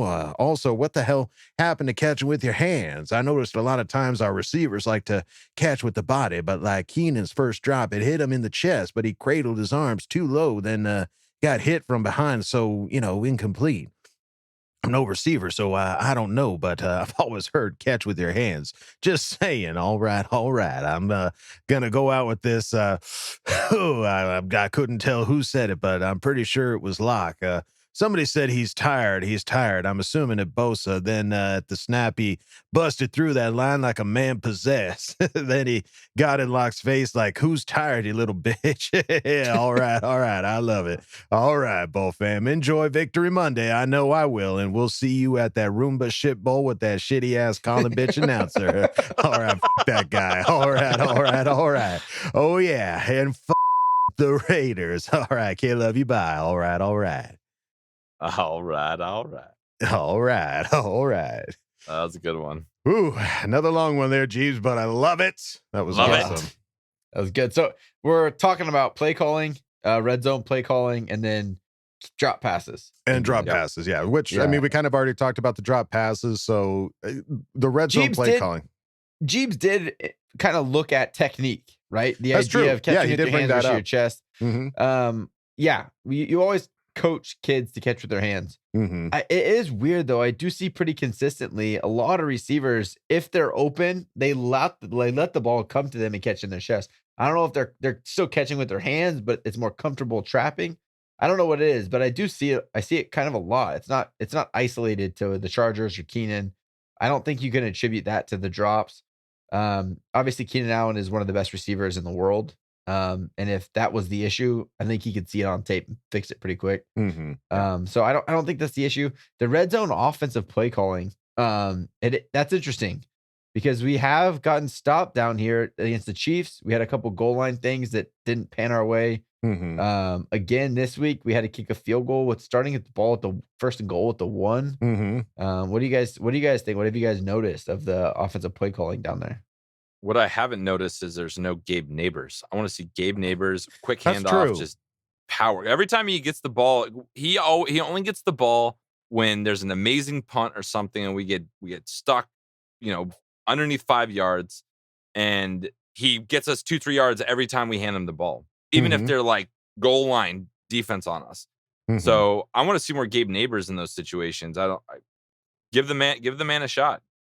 And you know what? The other thing is in those really short yardage stuff, it's like Tom Brady is like known for his short yardage QB sneaks. Mm-hmm. And Justin is a big, Justin's a big man. guy, Dude, and look he's at not your afraid shirt. to do that. Yeah. Look at your shirt. Yeah. He I was was in. I was Let's in. go. So yeah, I think I had to put my think that sweatshirt was on. It's cold. Oh, that's okay. I think that was kind of the interesting thing. Some of those plays where Eckler was trying to get it in and was getting tackled behind the line was in some of those goal line situations where he was trying to get in. Like we would be like right up on the goal line, but then we'd have to go back a few yards, and it was like, damn it! Like I don't know what the situation was with the line, if they just weren't making holes, what wasn't executing properly. But you know what's interesting? There was one play that I vividly remember from this previous week that Justin looked at Keenan. Keenan gave him a thumbs up. No. Justin stepped back and threw a little fade to him, and we were at like the 5-yard line. Mm-hmm. It was almost like throw me the ball. Everyone knew it was coming, and he just tossed it up there. Mm-hmm. So those shots are still there. They're like in the playbook. Right. There's something about red zone efficiency that is hard. It is hard because everything gets condensed. Defensive zones are condensed. The amount of route options are lessened completely. It all comes down to your short passing game. And defensive backs know that. Mm-hmm. They know that you got slants, you got arrows, you got quick outs. Like you don't have the deep routes to worry about, so you can be more aggressive on your play. So overall, red zone offense is tough. So usually you have to be able to run the ball, and we haven't really been able to do that like consistently down there. Protein Tinkerbell. Toss it in there. Gabe Neighbors. Let's go. Get him in the mix. He's a Pro Bowler for Pete's sake, or a Pro Bowl alternate. Yeah. He could be a Pro Bowler. So we'll see. Get him his first touchdown. Yeah, come on. Jeeves, thank you for making some great points and asking the questions. We appreciate it. Let's move it on now to shamelessly positive Ryan, who asked the question. Do you feel like all the issues that we've experienced throughout this season are finally being resolved? 1, the illegal shifts. 2, kicking issues. 3, run defense. 4, drops. The last game showed me that they can fire on all cylinders. All that's left is to be 5, consistent. Okay, love you, bye. See what you did there with the numbers. That was good. Mm-hmm. I think I'll just jump in. I think we've handled 1 and 2. I think as the season was going, we handled 1 and 2. Legal shifts and kicking are done. Run defense and drops we're still dealing with, and hopefully those also get resolved as we continue past this next game. Mm-hmm. And then be consistent. That's the biggest one. That's the name of the game. Yeah. That's how you win Super Bowls. You have to be consistent because you got to win 3-4 games in a row. Right. Still a lot of football left if you want to win the thing. Right. Yeah. Still got a ways to go. But there you go. Shamelessly positive Ryan. Thank you for asking the question. Let's move it on now to James Campbell, who asked the question. Certified fresh.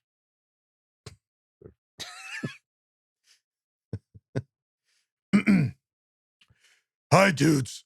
I listen to your show every damn day, sometimes twice in a row. I love the show. I would love to hear you try a Dark Gotham Batman voice. I think that would be very funny to me.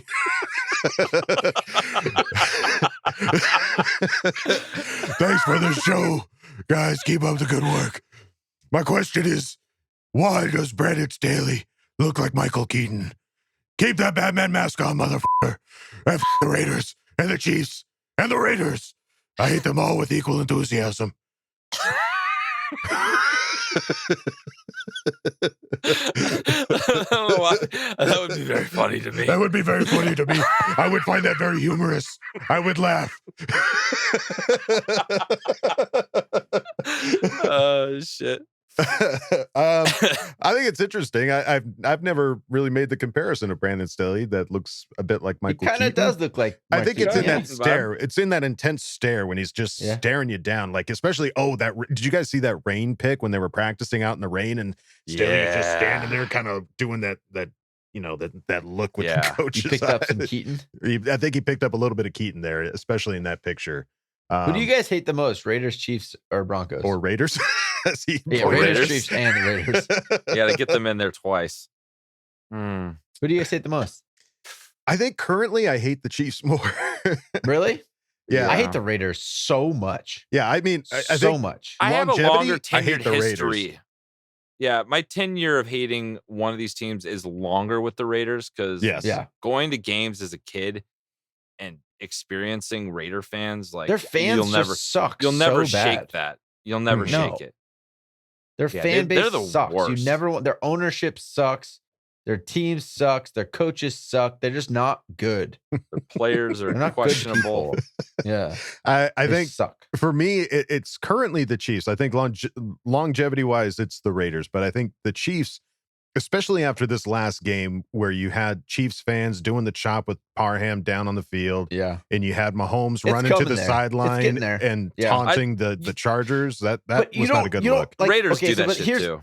But I'm think not about saying this. they don't. Yeah. No. Think about this. When you lose to the Chiefs, which we just did a couple of weeks ago, we left that game thinking, "Oh, that sucks that we lost, but we have these things to build on." Mm-hmm. If we lose to the Raiders, there's no positive thinking. In all honesty, That's true. And that's how I think that I hate the Raiders more because we lose to the Raiders. I am so sad for a long time, and that's why we have to win this Sunday because this is the last.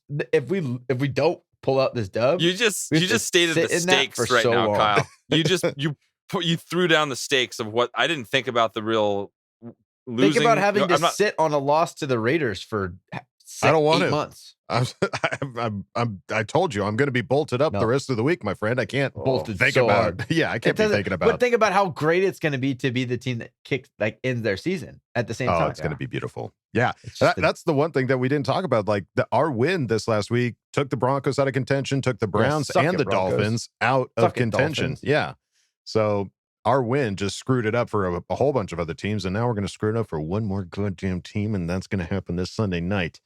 So, all right. Well, there you go, James Campbell. Thank you for asking the question. I hope that made you laugh. Ha ha ha. Let's move it on now to Swim Shady, who asked the question. Yeah, the Broncos and weak-ass Drew Lock. I haven't seen a face I wanted to punch so bad. Thank you, Rams, and thank you, Titans. My question is, if you had one odd superpower, what would it be? As an example, you can only go invisible if people close their eyes. Can't love you, bye. So, a weird superhero power. I think what he's referencing is Mystery Men, where there was the one guy, if you closed your eyes, everybody else turned invisible. So, I have one. Okay, yeah. I have one. I think mine would be the power of seduction because I've done all my seducing. I am no longer having children. It's a useless talent that I will not need. Seduction. Okay, I can get behind that. Can I you can roll back with that me up. on that? Sure. Get behind on that? All I right. can get behind on that. Because you don't need. I don't know. This is hard. Let's see. I would make it where no matter what pizza I eat, I wouldn't get fat. That's a great superpower. Great superhero But it power. benefits nobody but me. Yeah, that works. So I'll take that one too then. Okay, there you go. Kyle's on board with it. Pizza boys. I love pizza. Yeah. It's my favorite food. You caught us a bit in the headlights there, Swim Shady, but hey, thank you for asking the question. Let's move it on now to CD, who asked the question. My first victory question here, but I think it's a good one. Last year, when Herbert cut his hair and everyone was devastated, I think he said he does it annually. Do you think he will do it this year? And if so, when? And I meant certified fresh for a victory Victory question. fresh. Yeah, victory fresh. Let me be specific. I don't think it happens. The hair is just too Maybe a good this year. trim. Maybe a trim, but not a full buzz. Because he's the off season, he's gonna go somewhere, do some biology. Like not a lot of people are gonna be looking at him, and that's when Doctors Without Borders type thing. something like that. He's gonna go build some houses. Don't they say like the best haircuts are the ones that you don't notice or something like that? He's just gonna he's got to get some of the dead hairs at the bottom off, clean it up, let it keep going. He's gonna have a rager with all of his friends over. He's gonna fall asleep with his shoes on, and they're gonna cut his hair off. Oh no, that's what's gonna happen. Don't say that. Gabe Neighbors, Justin, the don't invite protein Kevin to fairy any will be of the your Clipper parties. fairy. I'm just picturing now Justin Herbert on the field with Sharpie marker all over his face. Just a dick on his Big face old and half his hair mustache. cut off. Yeah. He's got a monocle on one eye. Yeah. All right. Yeah. They get real over Herbert- there. The neighbors doesn't mess around. Don't invite Hug and Duggan over. He will obviously start I'm more some the stuff. idea man. Like I'll get people fired up to do stuff. I won't actually do it. All the more reason to still not have you over. You still don't want that guy. Yeah. It's a hype man. All right, CD, thank you for asking the question. Let's move it on now to Mark Busnelli Jr., who asked the question. Well, geez Louise, guys. This has been one wacky, wildly wild season. It was nice for once to have a shellacking of a game against a hapless Giant squad. Who's your most underrated pickup this year? I love the Andre Roberts one. He's made our offense easier by getting us much better field position. Who's yours? Caleb, you buy. And this was Mark Busnelli we didn't get this in a couple episodes ago. He's like, it still stands. Like he just like stated how like he called his shot. Oh, like yeah. he said Andre Roberts like 2 weeks ago, and now he called. So basically, nice. he's just Mark's just bragging. Yeah, we obviously agree. Obviously, yes. 100,000%. Dustin yes. Hopkins, Andre Roberts, best pickup. Yeah. by far. Yeah. And I don't even think they're underrated. I think, honestly, Hopkins probably feels more underrated. I don't think we've been really singing his praises. We've been saying, good job, attaboy, but not just like, holy cow, dude, you're kicking the most field goals in the entire freaking league right now. Way to freaking go. Well so, done. yeah. But Andre Roberts, we love him. So Mark Busnelli Jr., thank you for asking the question. Arnie Gordon is next on the list. They might be, and they might not be. I'm pretty sure we've had Arnie Gordon before. All right. Well, But Kevin's get feeling certified pretty fresh. All Let's right. roll. But yeah, let's. What are we? Are we running out of certified freshes? What do we hold back? No, dude, I just have a stamp. I'm just stamping everything, just everywhere. Yeah. Don't have me over at a party late one night. You're getting a certified fresh stamp. Here we go. They got a question that goes like this. Kevin's first tattoo is going to be certified. Fresh.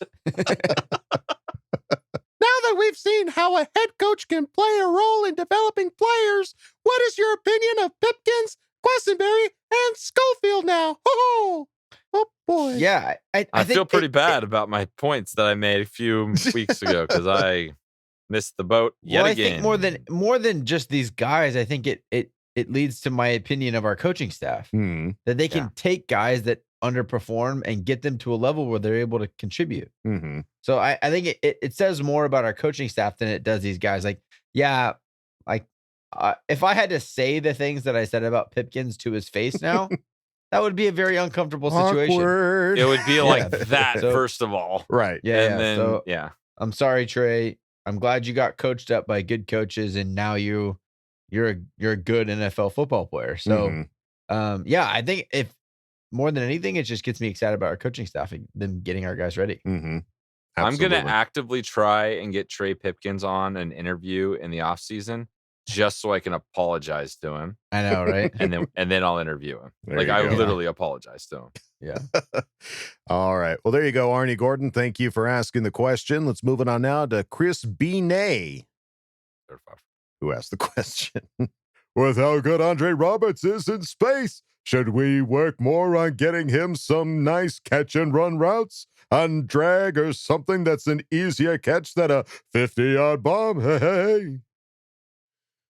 He has some wheels. He's got some wheels. I mean, we've seen him get thrown into the mix a couple times, like some sweeps, I think, like just fly some, sweep. Yeah. So none of those have worked for us this year, though, unfortunately. Yeah, but sometimes those plays are just to set up and free up other stuff, keep defense honest.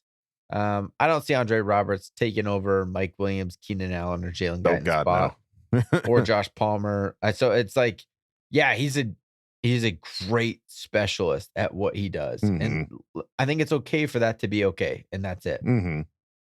Yeah, agreed. Yeah, I think, and if anything, it just ensures that you've got that guy in that spot. No reason to risk putting him out there to potentially get injured on another play that he doesn't need to get injured on. So, right. Yeah. But we see what you're saying there, Chris B. Nain. I think it's a good idea, but I think we're good where we're at. Thank you for asking the question. Let's move on now to Scotty B63, who asked the question. How good is beating the Broncos like a rented mule? I love revenge games. So anytime we can get a revenge. Who's beating a rented mule, though? I know. I guess the dead analogy horse? was, yeah. Yeah, horse, it feels great to beat the Broncos. It is always I don't good. know, like, yeah, it's always good to beat. I hate the Chiefs, Broncos, and Raiders, so Yeah. it's good to beat them always. Well, and good to beat them, especially after losing to them earlier this season. Right. It's a little bit of redemption, it feels like. I'm curious when the last time we went 4-2 in the AFC West. I'm really curious because if we win this game, that's where we'll sit, and it's been a hot minute, I believe. It has been a long time, it feels like. But hey, Scotty B63, thank you for asking the question. Let's move on now to House of Hain, who asked the question. I say, run 7, run all the way to the house. We finally broke one. We own our own destiny. I say, f the Raiders. Do you guys think they will flex the next game? I say, I hope so. I say, can't love you, bye. And coach, why were we giving up big plays in the secondary? I'll say, Hayne, I love how quickly you responded to the Ask Boltfam question because yes, before it even got flexed. I love it. And that was like Yes. immediately following. So yes, flexed. Hard. We are definitely flexed and giving up plays in the secondary. I don't recall us giving up too many big ones, did we? I guess there was a few. So there was the one that Mike one. Davis kind of got lost, and Nas didn't get over the top. Right. But that was like a lucky Drew Lock underthrew the ball, and it was like just a weird kind of a thing. Mm-hmm. The big plays that I saw was when they hit guys underneath and they just ran. Like Right. when they hit Melvin Gordon at the end of the first half and he just got open, and there was just open field in front of him. And I went back and watched that over and over with my dad. And I think we were in cover 2 man.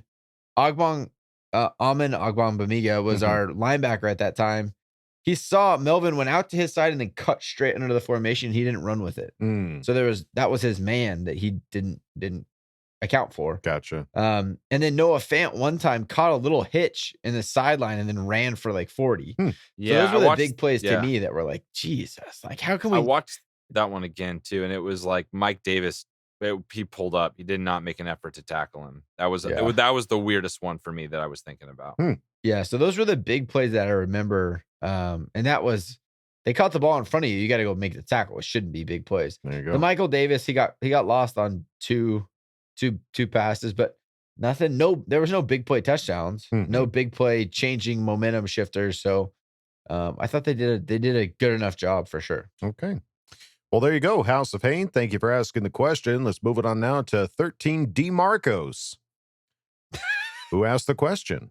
Certified fresh. Children, listen up, okay? Exciting stuff here today, okay? QB1 looking so locked in today, okay? Robert's scariest return man in the game, and Derwin dropping freebies, okay? Now, remember, drugs are bad, but is signing Antonio Brown also a bad idea? I mean, doesn't it feel like we need some edge for the playoffs? Okay? Did you guys have seen Slapshot, right? Remember the end where he strips and like just quits the team like at the very end of the championship game? I don't need a strip show if we make it to the show. Do you know what I'm saying? Yes. I don't need that shit in my life. So that is a not worth it situation. If he's done it once, he can do it again. Yes. Yeah. Yeah. Ever since his return to the NFL, it's been a roller coaster. And if we've learned anything from Tom Telesco and his picking of he's guys, not a big roller coaster guy. No, he doesn't like roller coasters. He's more about a merry-go-round, if anything. So, yeah. Carousel it up. Yeah. Don't go on the roller coasters. Yeah, no. Don't do So give me something consistent. Something consistent and good with kids. So 13D Marcos, I like what you're thinking, but I doubt it. That sounds pretty out there. Yeah, no way. Yeah. I would be willing to bet anything that there's no way we sign Antonio Brown. Yeah. But thank you for asking the question. Let's move it on now to Blonded Surfer, who asked the question. Harris and Cook need to be thrown to the dogs after the season, eh? I think we're okay without the two. McKitty, Parham, and Stephen A are going to be a crazy three-headed dragon baby. Okay. So Pipkin's looking good. Motherfucker was pancaking dumbass donkeys all day. So pancakes or waffles? I'm fine without. See, he did what you asked.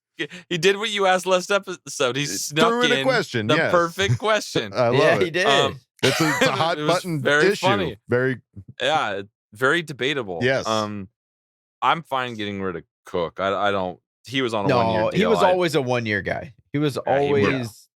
I'm almost fine for him not to be activated anymore. Like the drops and the miscommunications, like you're taking away an opportunity for somebody else to be on the field. Like I think I personally have seen enough. It's understandable. I like the veteran experience that's been in the playoffs to be there during the playoffs, just to be that guy to help and to be a reassurance. And I have hope that he can make a couple big catches here and there because he has. He's had some fourth down catches. He's made some touchdowns. He's had some bad drops for sure, but I don't think there's any way he's back next year. Yeah, no way. But I don't have to cut him. He's only on a 1 year deal, so it's not even a cut. It's just a release. Go off. Let him go. Let him go. Yeah. I'm gonna go waffles. Hard waffles. I'm definitely more on the waffle side. I mean, I'm a pancake guy. Well, what's your reasoning behind that? You know what I think we can all agree on? I think we can all agree for this Canadian comment is that we're all maple syrup. On we top do of love our pancakes maple and syrup. waffles. Nope. I beg your pardon. Apple butter. Kevin. Oh yeah, you are all big on your the apple waffle? day long. He does all love day his long. apple butter. It's so pecan apple butter all day long On a waffle. on a waffle. You heard it right. You heard it here first. It's the truth. Kevin's been in Missouri. Late breaking too long. news. No, We've he lost did him. that even in college. I remember him just Shit. No, No, slathering apple stuff butter with on apple pancakes butter. is legit. Apple butter on a They're waffle? essentially Weird. the exact same thing. They're just cooked differently. Yeah, Same- waffles got a little same bit more flavor combos. I mean, unless you let it just like soak, waffles got a little bit more of a crunch to it, which I do Yeah. love the crunch factor. And pancake just turns into a soppy mess if you just let it sit there. So, yeah. All right. Well, there you go. There's our answers. There you Blonded go. Surfer, thank you for asking the Thank you, question. yeah. Blonded Surfer was Canadian, eh? He was Canadian for this episode, don't you know? Waffles, eh? Yeah. What was said? What was that? Take off, eh? Let's move it on Take now to off, eh? Kyle T, Take off, eh? who asked the Good name. question. Woo! Another win for the good guys. Las Vegas Faders, we're coming for you, suckers. Let's bolt the fuck up and go get that playoff spot. My question is, what are your top 5 most important re-signings this offseason? And P.S., how much do you think gets taken out of Mike Williams' next contract for the comp package to get Herbert's record ball back? Kid, love you, boy. Oi. Oi. I'll give you 3. The 3 that come top my head: Linval, Dustin Hopkins, and Mike Williams. Those are my 3 guys that I want back badly. And then I think Andre Okay. Roberts is in there as well. I think defensively, I'll throw 2 guys: Yeah. Justin Jones and Kaiser White. Yeah, I was gonna say Kaiser White, is for definitely sure. should be coming back. And I kind of want to say Uchenna Nwosu as well. I like him. I just don't think he's gonna require big time money. Yeah. It's like you can't keep everyone. Sure, You know? but we're gonna have $70 million to spend. I don't know how much money he's necessarily gonna be looking for, but I got to think we can break them off a little chunk, a little piece. Break them off a piece. Yeah. Of that Kit Kat bar. Yeah. Give him a piece. There's a lot, man. I'm looking through this list. There's a lot. It's going to be free hefty. agents. Yeah. Some guys are just going to have to get cut. It's just the way it's going to Yeah. go. With 11, or not cut, just let go. Yeah. We're going to have 11 picks going into the draft. So that's at least 11 spots right there. Not necessarily all starters, but 11 spots. And yeah, we're going to have 70 million, but we're going to have to like fill a lot of holes. So it's going to be rough. But it's still Staley's exciting the man for the job. Staley is the man for the job. Absolutely. It's exciting because I think it's the opportunity for a big overhaul, and you get the guys you want. Right. If you really like them, re-sign them. Yes. It's not a rebuild. It's we can do whatever the we want. Right. Kind of energy. You're not rebuilding a house. It's not like you have a house, you knock it down and remodeling. rebuild it. It's just a remodel. Yeah. Remodel. Same Some house, nicer new coat of finishes. paint. Yeah. Maybe just like the kitchen or just the the master steam bath. shower. Add a steam shower. Yeah. Everybody And a wants a sauna. steam shower. Put a bay window And in. a sauna. What the Mud heck? We room. got 70 million, right? Yeah. Maybe a spa, like in the back, so some hot tubbing. Yeah, jacuzzi. Sure. So Kyle T, thank you for asking the question. Don't forget the farmhouse sinks. Those things are great. Okay, let's move it on now to Deep. Fuego Wave, who asked the question. Let's fucking go. That's what I love to see and why I love this team so much. We are 100% going to the playoffs. I can't see the Chargers choking, though it is in their past. We going all the way. Also, shout out to our boy Andre Roberts. Here is my question. What coming free agent would you like to see the Chargers sign? Bolt the up. Your favorite redhead. Fuego Wave. Fuego Wave. Oh man, we haven't had a chance to look at all the free agents that are going to be coming out there this There's offseason. some big names. Vaughn Miller. Yeah. Allen Robinson, Chris Godwin. There's Dante Fowler, Devontae Adams. Obviously, we've talked about him. Yeah. There's a lot of big names on this free agency list. We'll get into I'll tell you what, that. though, depending on how far we Defense. can make a move here in the playoffs is going to be definitely much more enticing for any player that is thinking about coming over here. Oh, yeah. Right. So, yeah, I think we should focus on the now and make sure that we can get into those playoffs, and then we can start dangling that carrot in front of some of these guys. I'll just say generally the defensive side of the football. Sure. Like, I think that's a fair assessment, Kevin. Yeah. thank you. You got two sides of the ball, and you picked one half of it. So 50-50 shot. I I agree. love it. Yes. All right. Yep. Kevin's got a little itch You know who on else the is a side. free agent this upcoming offseason? Who's Melvin that? Gordon. Ew, gross. Hope he goes to the Jaguars. There Yeah, you that'd be go. cool. Dies Yeah, down that'd be there. cool. Just disappears. All right. Fuego Wave. Thank you for asking the question. Let's move it on now to Lexi M, who asked the question. Well, looky here, bro, chachos. We're set to close out the regular season games. Next, we're going to close this full season with a W in the Super Bowl. With that out of the way, first for Kev, thanks for making sure guac was on your burrito today, but what is your favorite type of food? Excuse me. Second, and for the real question, what one position do you guys want to see Staley fill, given our woes on different position on each side of the ball this season? All right. Well, that was my best, Betty White. So, Betty, I am so sorry. You're probably rolling in your grave already, but Oh, too soon. Hey, Too soon. I do my best. It's Lexi M asked for it. I did my best. You did your best. All right. So, yes, Kev made sure he had extra guac on his Extra. burrito. Favorite type delicious. of food? Pizza for me. California burrito for me. Pizza's my favorite food. There you go. Yeah. And one position we want to see Staley fill, given our woes on different positions on each side of the ball this season. Right tackle. For me, it's right tackle. Yeah. And it's not even a whoa. There's just, I don't know, It's a even whoa. with trade. Like, I feel like most of what I want, I guess, I don't know if this goes with my original answer, but it's just depth at certain spots. I feel like our starting 22 is solid. Mhm. But when one guy goes down here and there, we just get in a really crap spot really fast. Yeah. Yeah. Agreed. So, yeah, I think Yeah, right tackle. D-line depth, Yeah. linebacker depth. O-line depth. I don't know. I would like to. I'd like to see shore up the offensive line, put money on there, and then really just re-sign Mike Williams and spend the rest of your money on the defense. That's what I want to see. There you go. That's my ideal situation. Okay. There you go, Lexi M. Thank you for asking the question. Let's move on now to Gavin Gibson, who asked the question.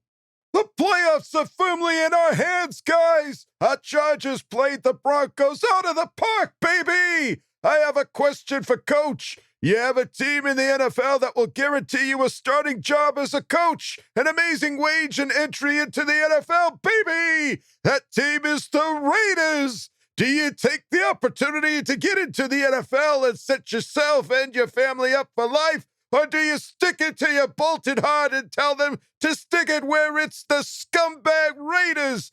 Let's get this win this weekend and make our way into the playoffs. Bolt up, K, love you, bye, baby. Oh, Dick Vitale's my favorite. All right, so Dickie V. Hypothetical coach, opportunity in the NFL, but it's with the Raiders. So here's the thing. If I'm at a position where I'm getting offered a head coaching job in the NFL, more opportunities will come. I will definitely turn down the Raiders because that means I'm already in a spot where I'm coaching in the NFL. They're already talking about you. They're not going to take a retired high school coach and offer him the head coaching job with the Raiders. It's so crazy, it just might work. It feels like a Disney movie waiting to happen. Yeah, it's like the kid that breaks his arm and then plays in the major leagues. No, it's like the garbage picking field goal kick Philadelphia phenomenon. Yes, yeah. But with a coach. I would not coach the Raiders. If I was in a position where I could choose, because if I'm getting offered that, there's more opportunities there within the next couple of years. Hypothetically, I would wait. This is your one and only offer that you will ever receive. I'm not gonna lie, guys. I don't like being a head coach. I did not enjoy. I was a head coach for 3 years. I didn't like it. I like being an assistant, a coordinator. I don't like being a head coach. So again, turn it down. It doesn't say head coach. Okay, well, I would not guarantee you starting job as a coach. Yeah, no. So you could be any coach. Kevin, stop. My answer is no. What are we doing here? What are you trying to do? Looking for a slip up, Kyle. Yeah, we're looking for a loophole. Looking for a Tua Tagovailoa prediction. Hey, that's all you got, baby. All right. Gavin Gibson, thank you for asking the question. Let's move it on now to Logan Roy Kent, who asked the question. McStaley, going for it on 4th down because his balls are fucking massive, McStaley. Getting out and in with all the playoff scenarios, McStaley. He's got to beat the Raiders, McStaley. So, yeah, my question is, who is one former Chargers player you would want on the current roster going into this Week 18 matchup? I mean, it's got to be Junior, right? Got to be a crushing linebacker to stop the run and cause havoc on blitz packages. McStaley! The one that I want to see that is, just because he's on social media, always bagging on the Raiders is Sean Merriman. Sean Merriman. He just posted a video of him shopping for Roombas. I saw that. He still hates them. I think there's a lot of players that have whatever. They didn't like the Raiders. He hates the Raiders. Yes. Well, there's a lot of guys that are politically correct and they want a job in the NFL still. Sean Merriman's like, no, I don't care if this keeps you from getting a job. Sign him up. Yeah, sign him up. That'd be a good call. But I think I agree. Junior Seau, especially with Jutranquil kind of banged up, Kenneth Murray being having a Kaiser White Junior Seau. Oh my God. Yeah. Saying that out loud just makes it so much cooler. Yeah, Junior Seau for sure. Yes. Yeah. It's hard to fight it. Love it. I love that guy. So there you go, Logan Roy Kent. Thank you for asking the question. Let's move it on to Gasman, who asked the question. I have full confidence that we can take care of the Raiders. Primetime, Justin Herbert. Good night, FTR. With Titans taking the #1 seed and facing Texans Week 18, are we looking at a Chargers versus Chiefs wild card game? Please make it so.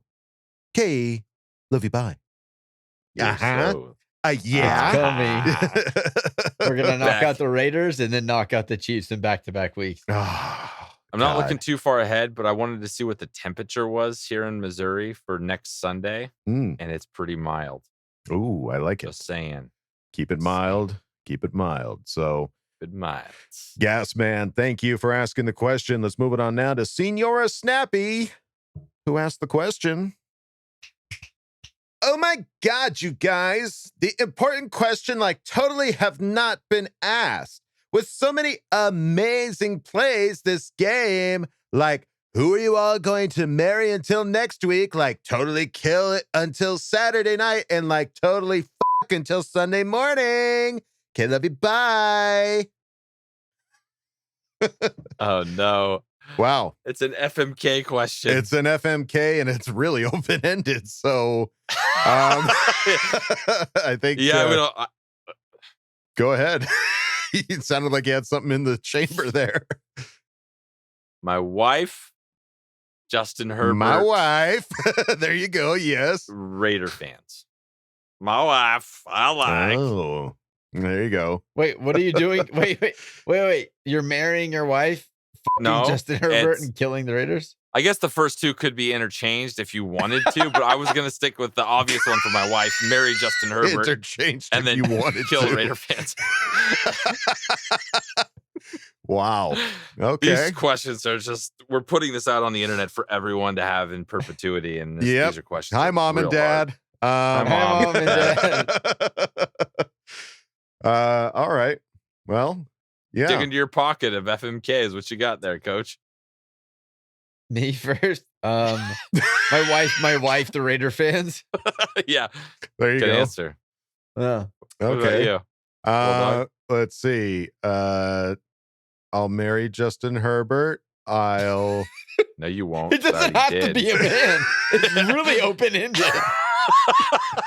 The whole universe is available in this question. I'll the Raiders' chance of getting in the playoffs. There we go. And I'll kill the Chiefs' chance of going any further. In the wild card round. I love it. Great answer, I Wooly. love you. So creative. All right. There you go, Senora Snappy. Thank you for asking the question. Let's move it on now to Okie Doggy, who asked the question. As my good friend Bruce Willis says, yippee-ki-yay, motherfuckers. That's how you go scorched earth on those motherfucking donkeys. We sent their asses packing all the way up the goddamn mountain with another year not making the playoffs. And with some of the results that happen around us, we are back in the driver's seat right where we like it, all right? Hey, don't question me, all right? And who better to get the playoff berth against on Sunday night than the motherfucking Raiders at their Roomba-looking-ass stadium?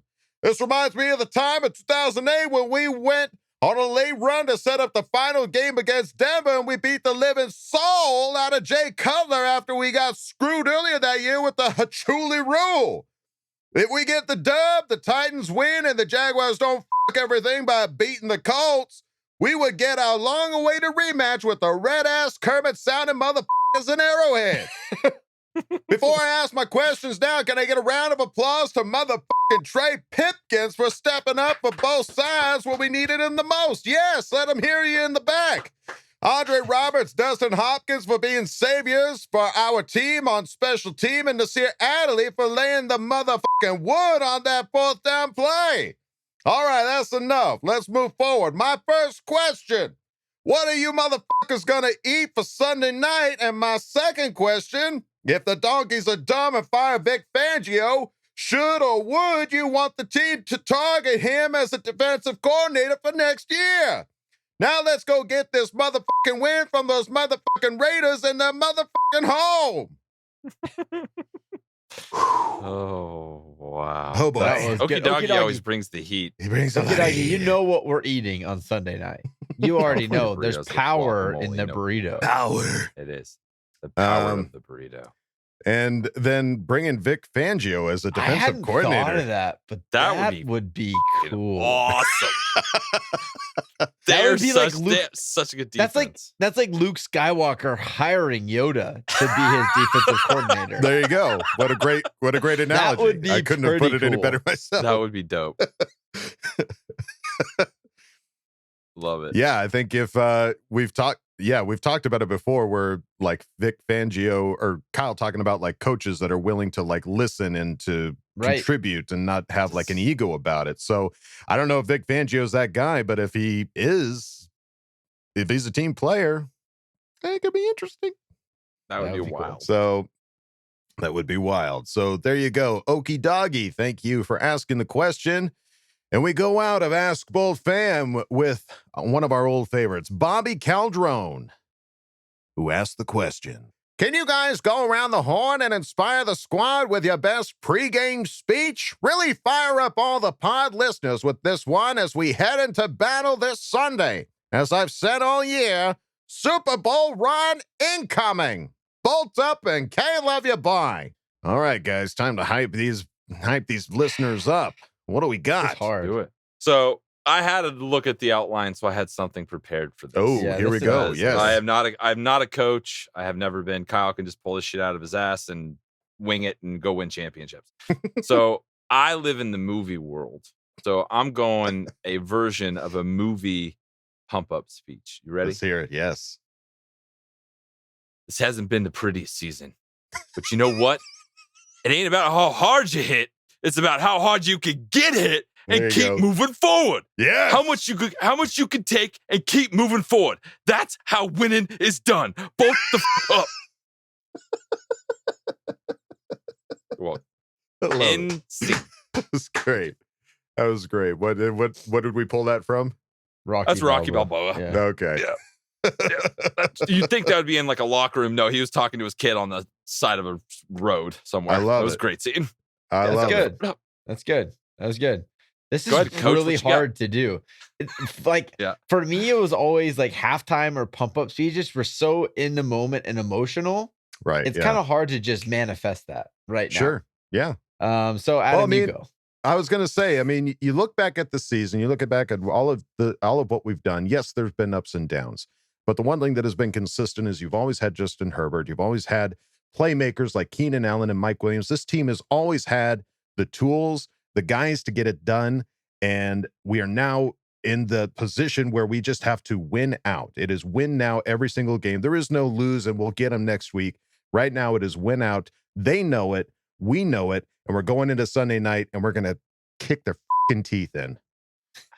I like the kick their teeth in comment. Yeah, right, you finish it with an exclamation point. As long as you get down there and you finish. That's right. Yeah. Okay. All right. All right. Come on, All right. Coach. I was not prepared for this whatsoever. I don't have That's all right. anything. All right, here we go. All right. I'm trying to visualize being in the locker room, getting ready for the game. Yes. Talking to all Picture the players. listeners. You've got Justin Herbert on your right. You've got Derwin James. Yeah. You've got Keenan Allen and Joey and Mike. Keenan. Yeah. Okay. You got all these big playmakers sitting around you. Okay. Okay, this is hard. Okay. All right, boys. This is it. It all comes down to this. We've had a hard season. People didn't expect us to do much. New head coach. I wasn't expected to do much. Everyone kind of questioned me being hired. We went out there and we won some games and we've been inconsistent. We know that. But now we have an opportunity to make this season something special. We have a special group of guys. We've competed. We've won big games. Now let's go out and seal the deal and get into the playoffs. Let's get after it. Leave everything on the field. There you go. Our way on 3. 1, 2, 3. Our way. Fair enough.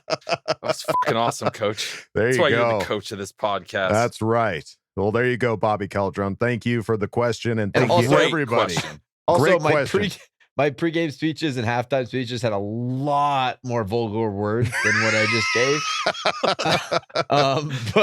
But yeah, that was a clean version, I guess. There you go. Thank you, Bobby. Yes, got to get everybody Good hyped question. up. It's a big game this Sunday, and we've got some bolt predictions to make before we go out. Gentlemen, what are your bolt predictions?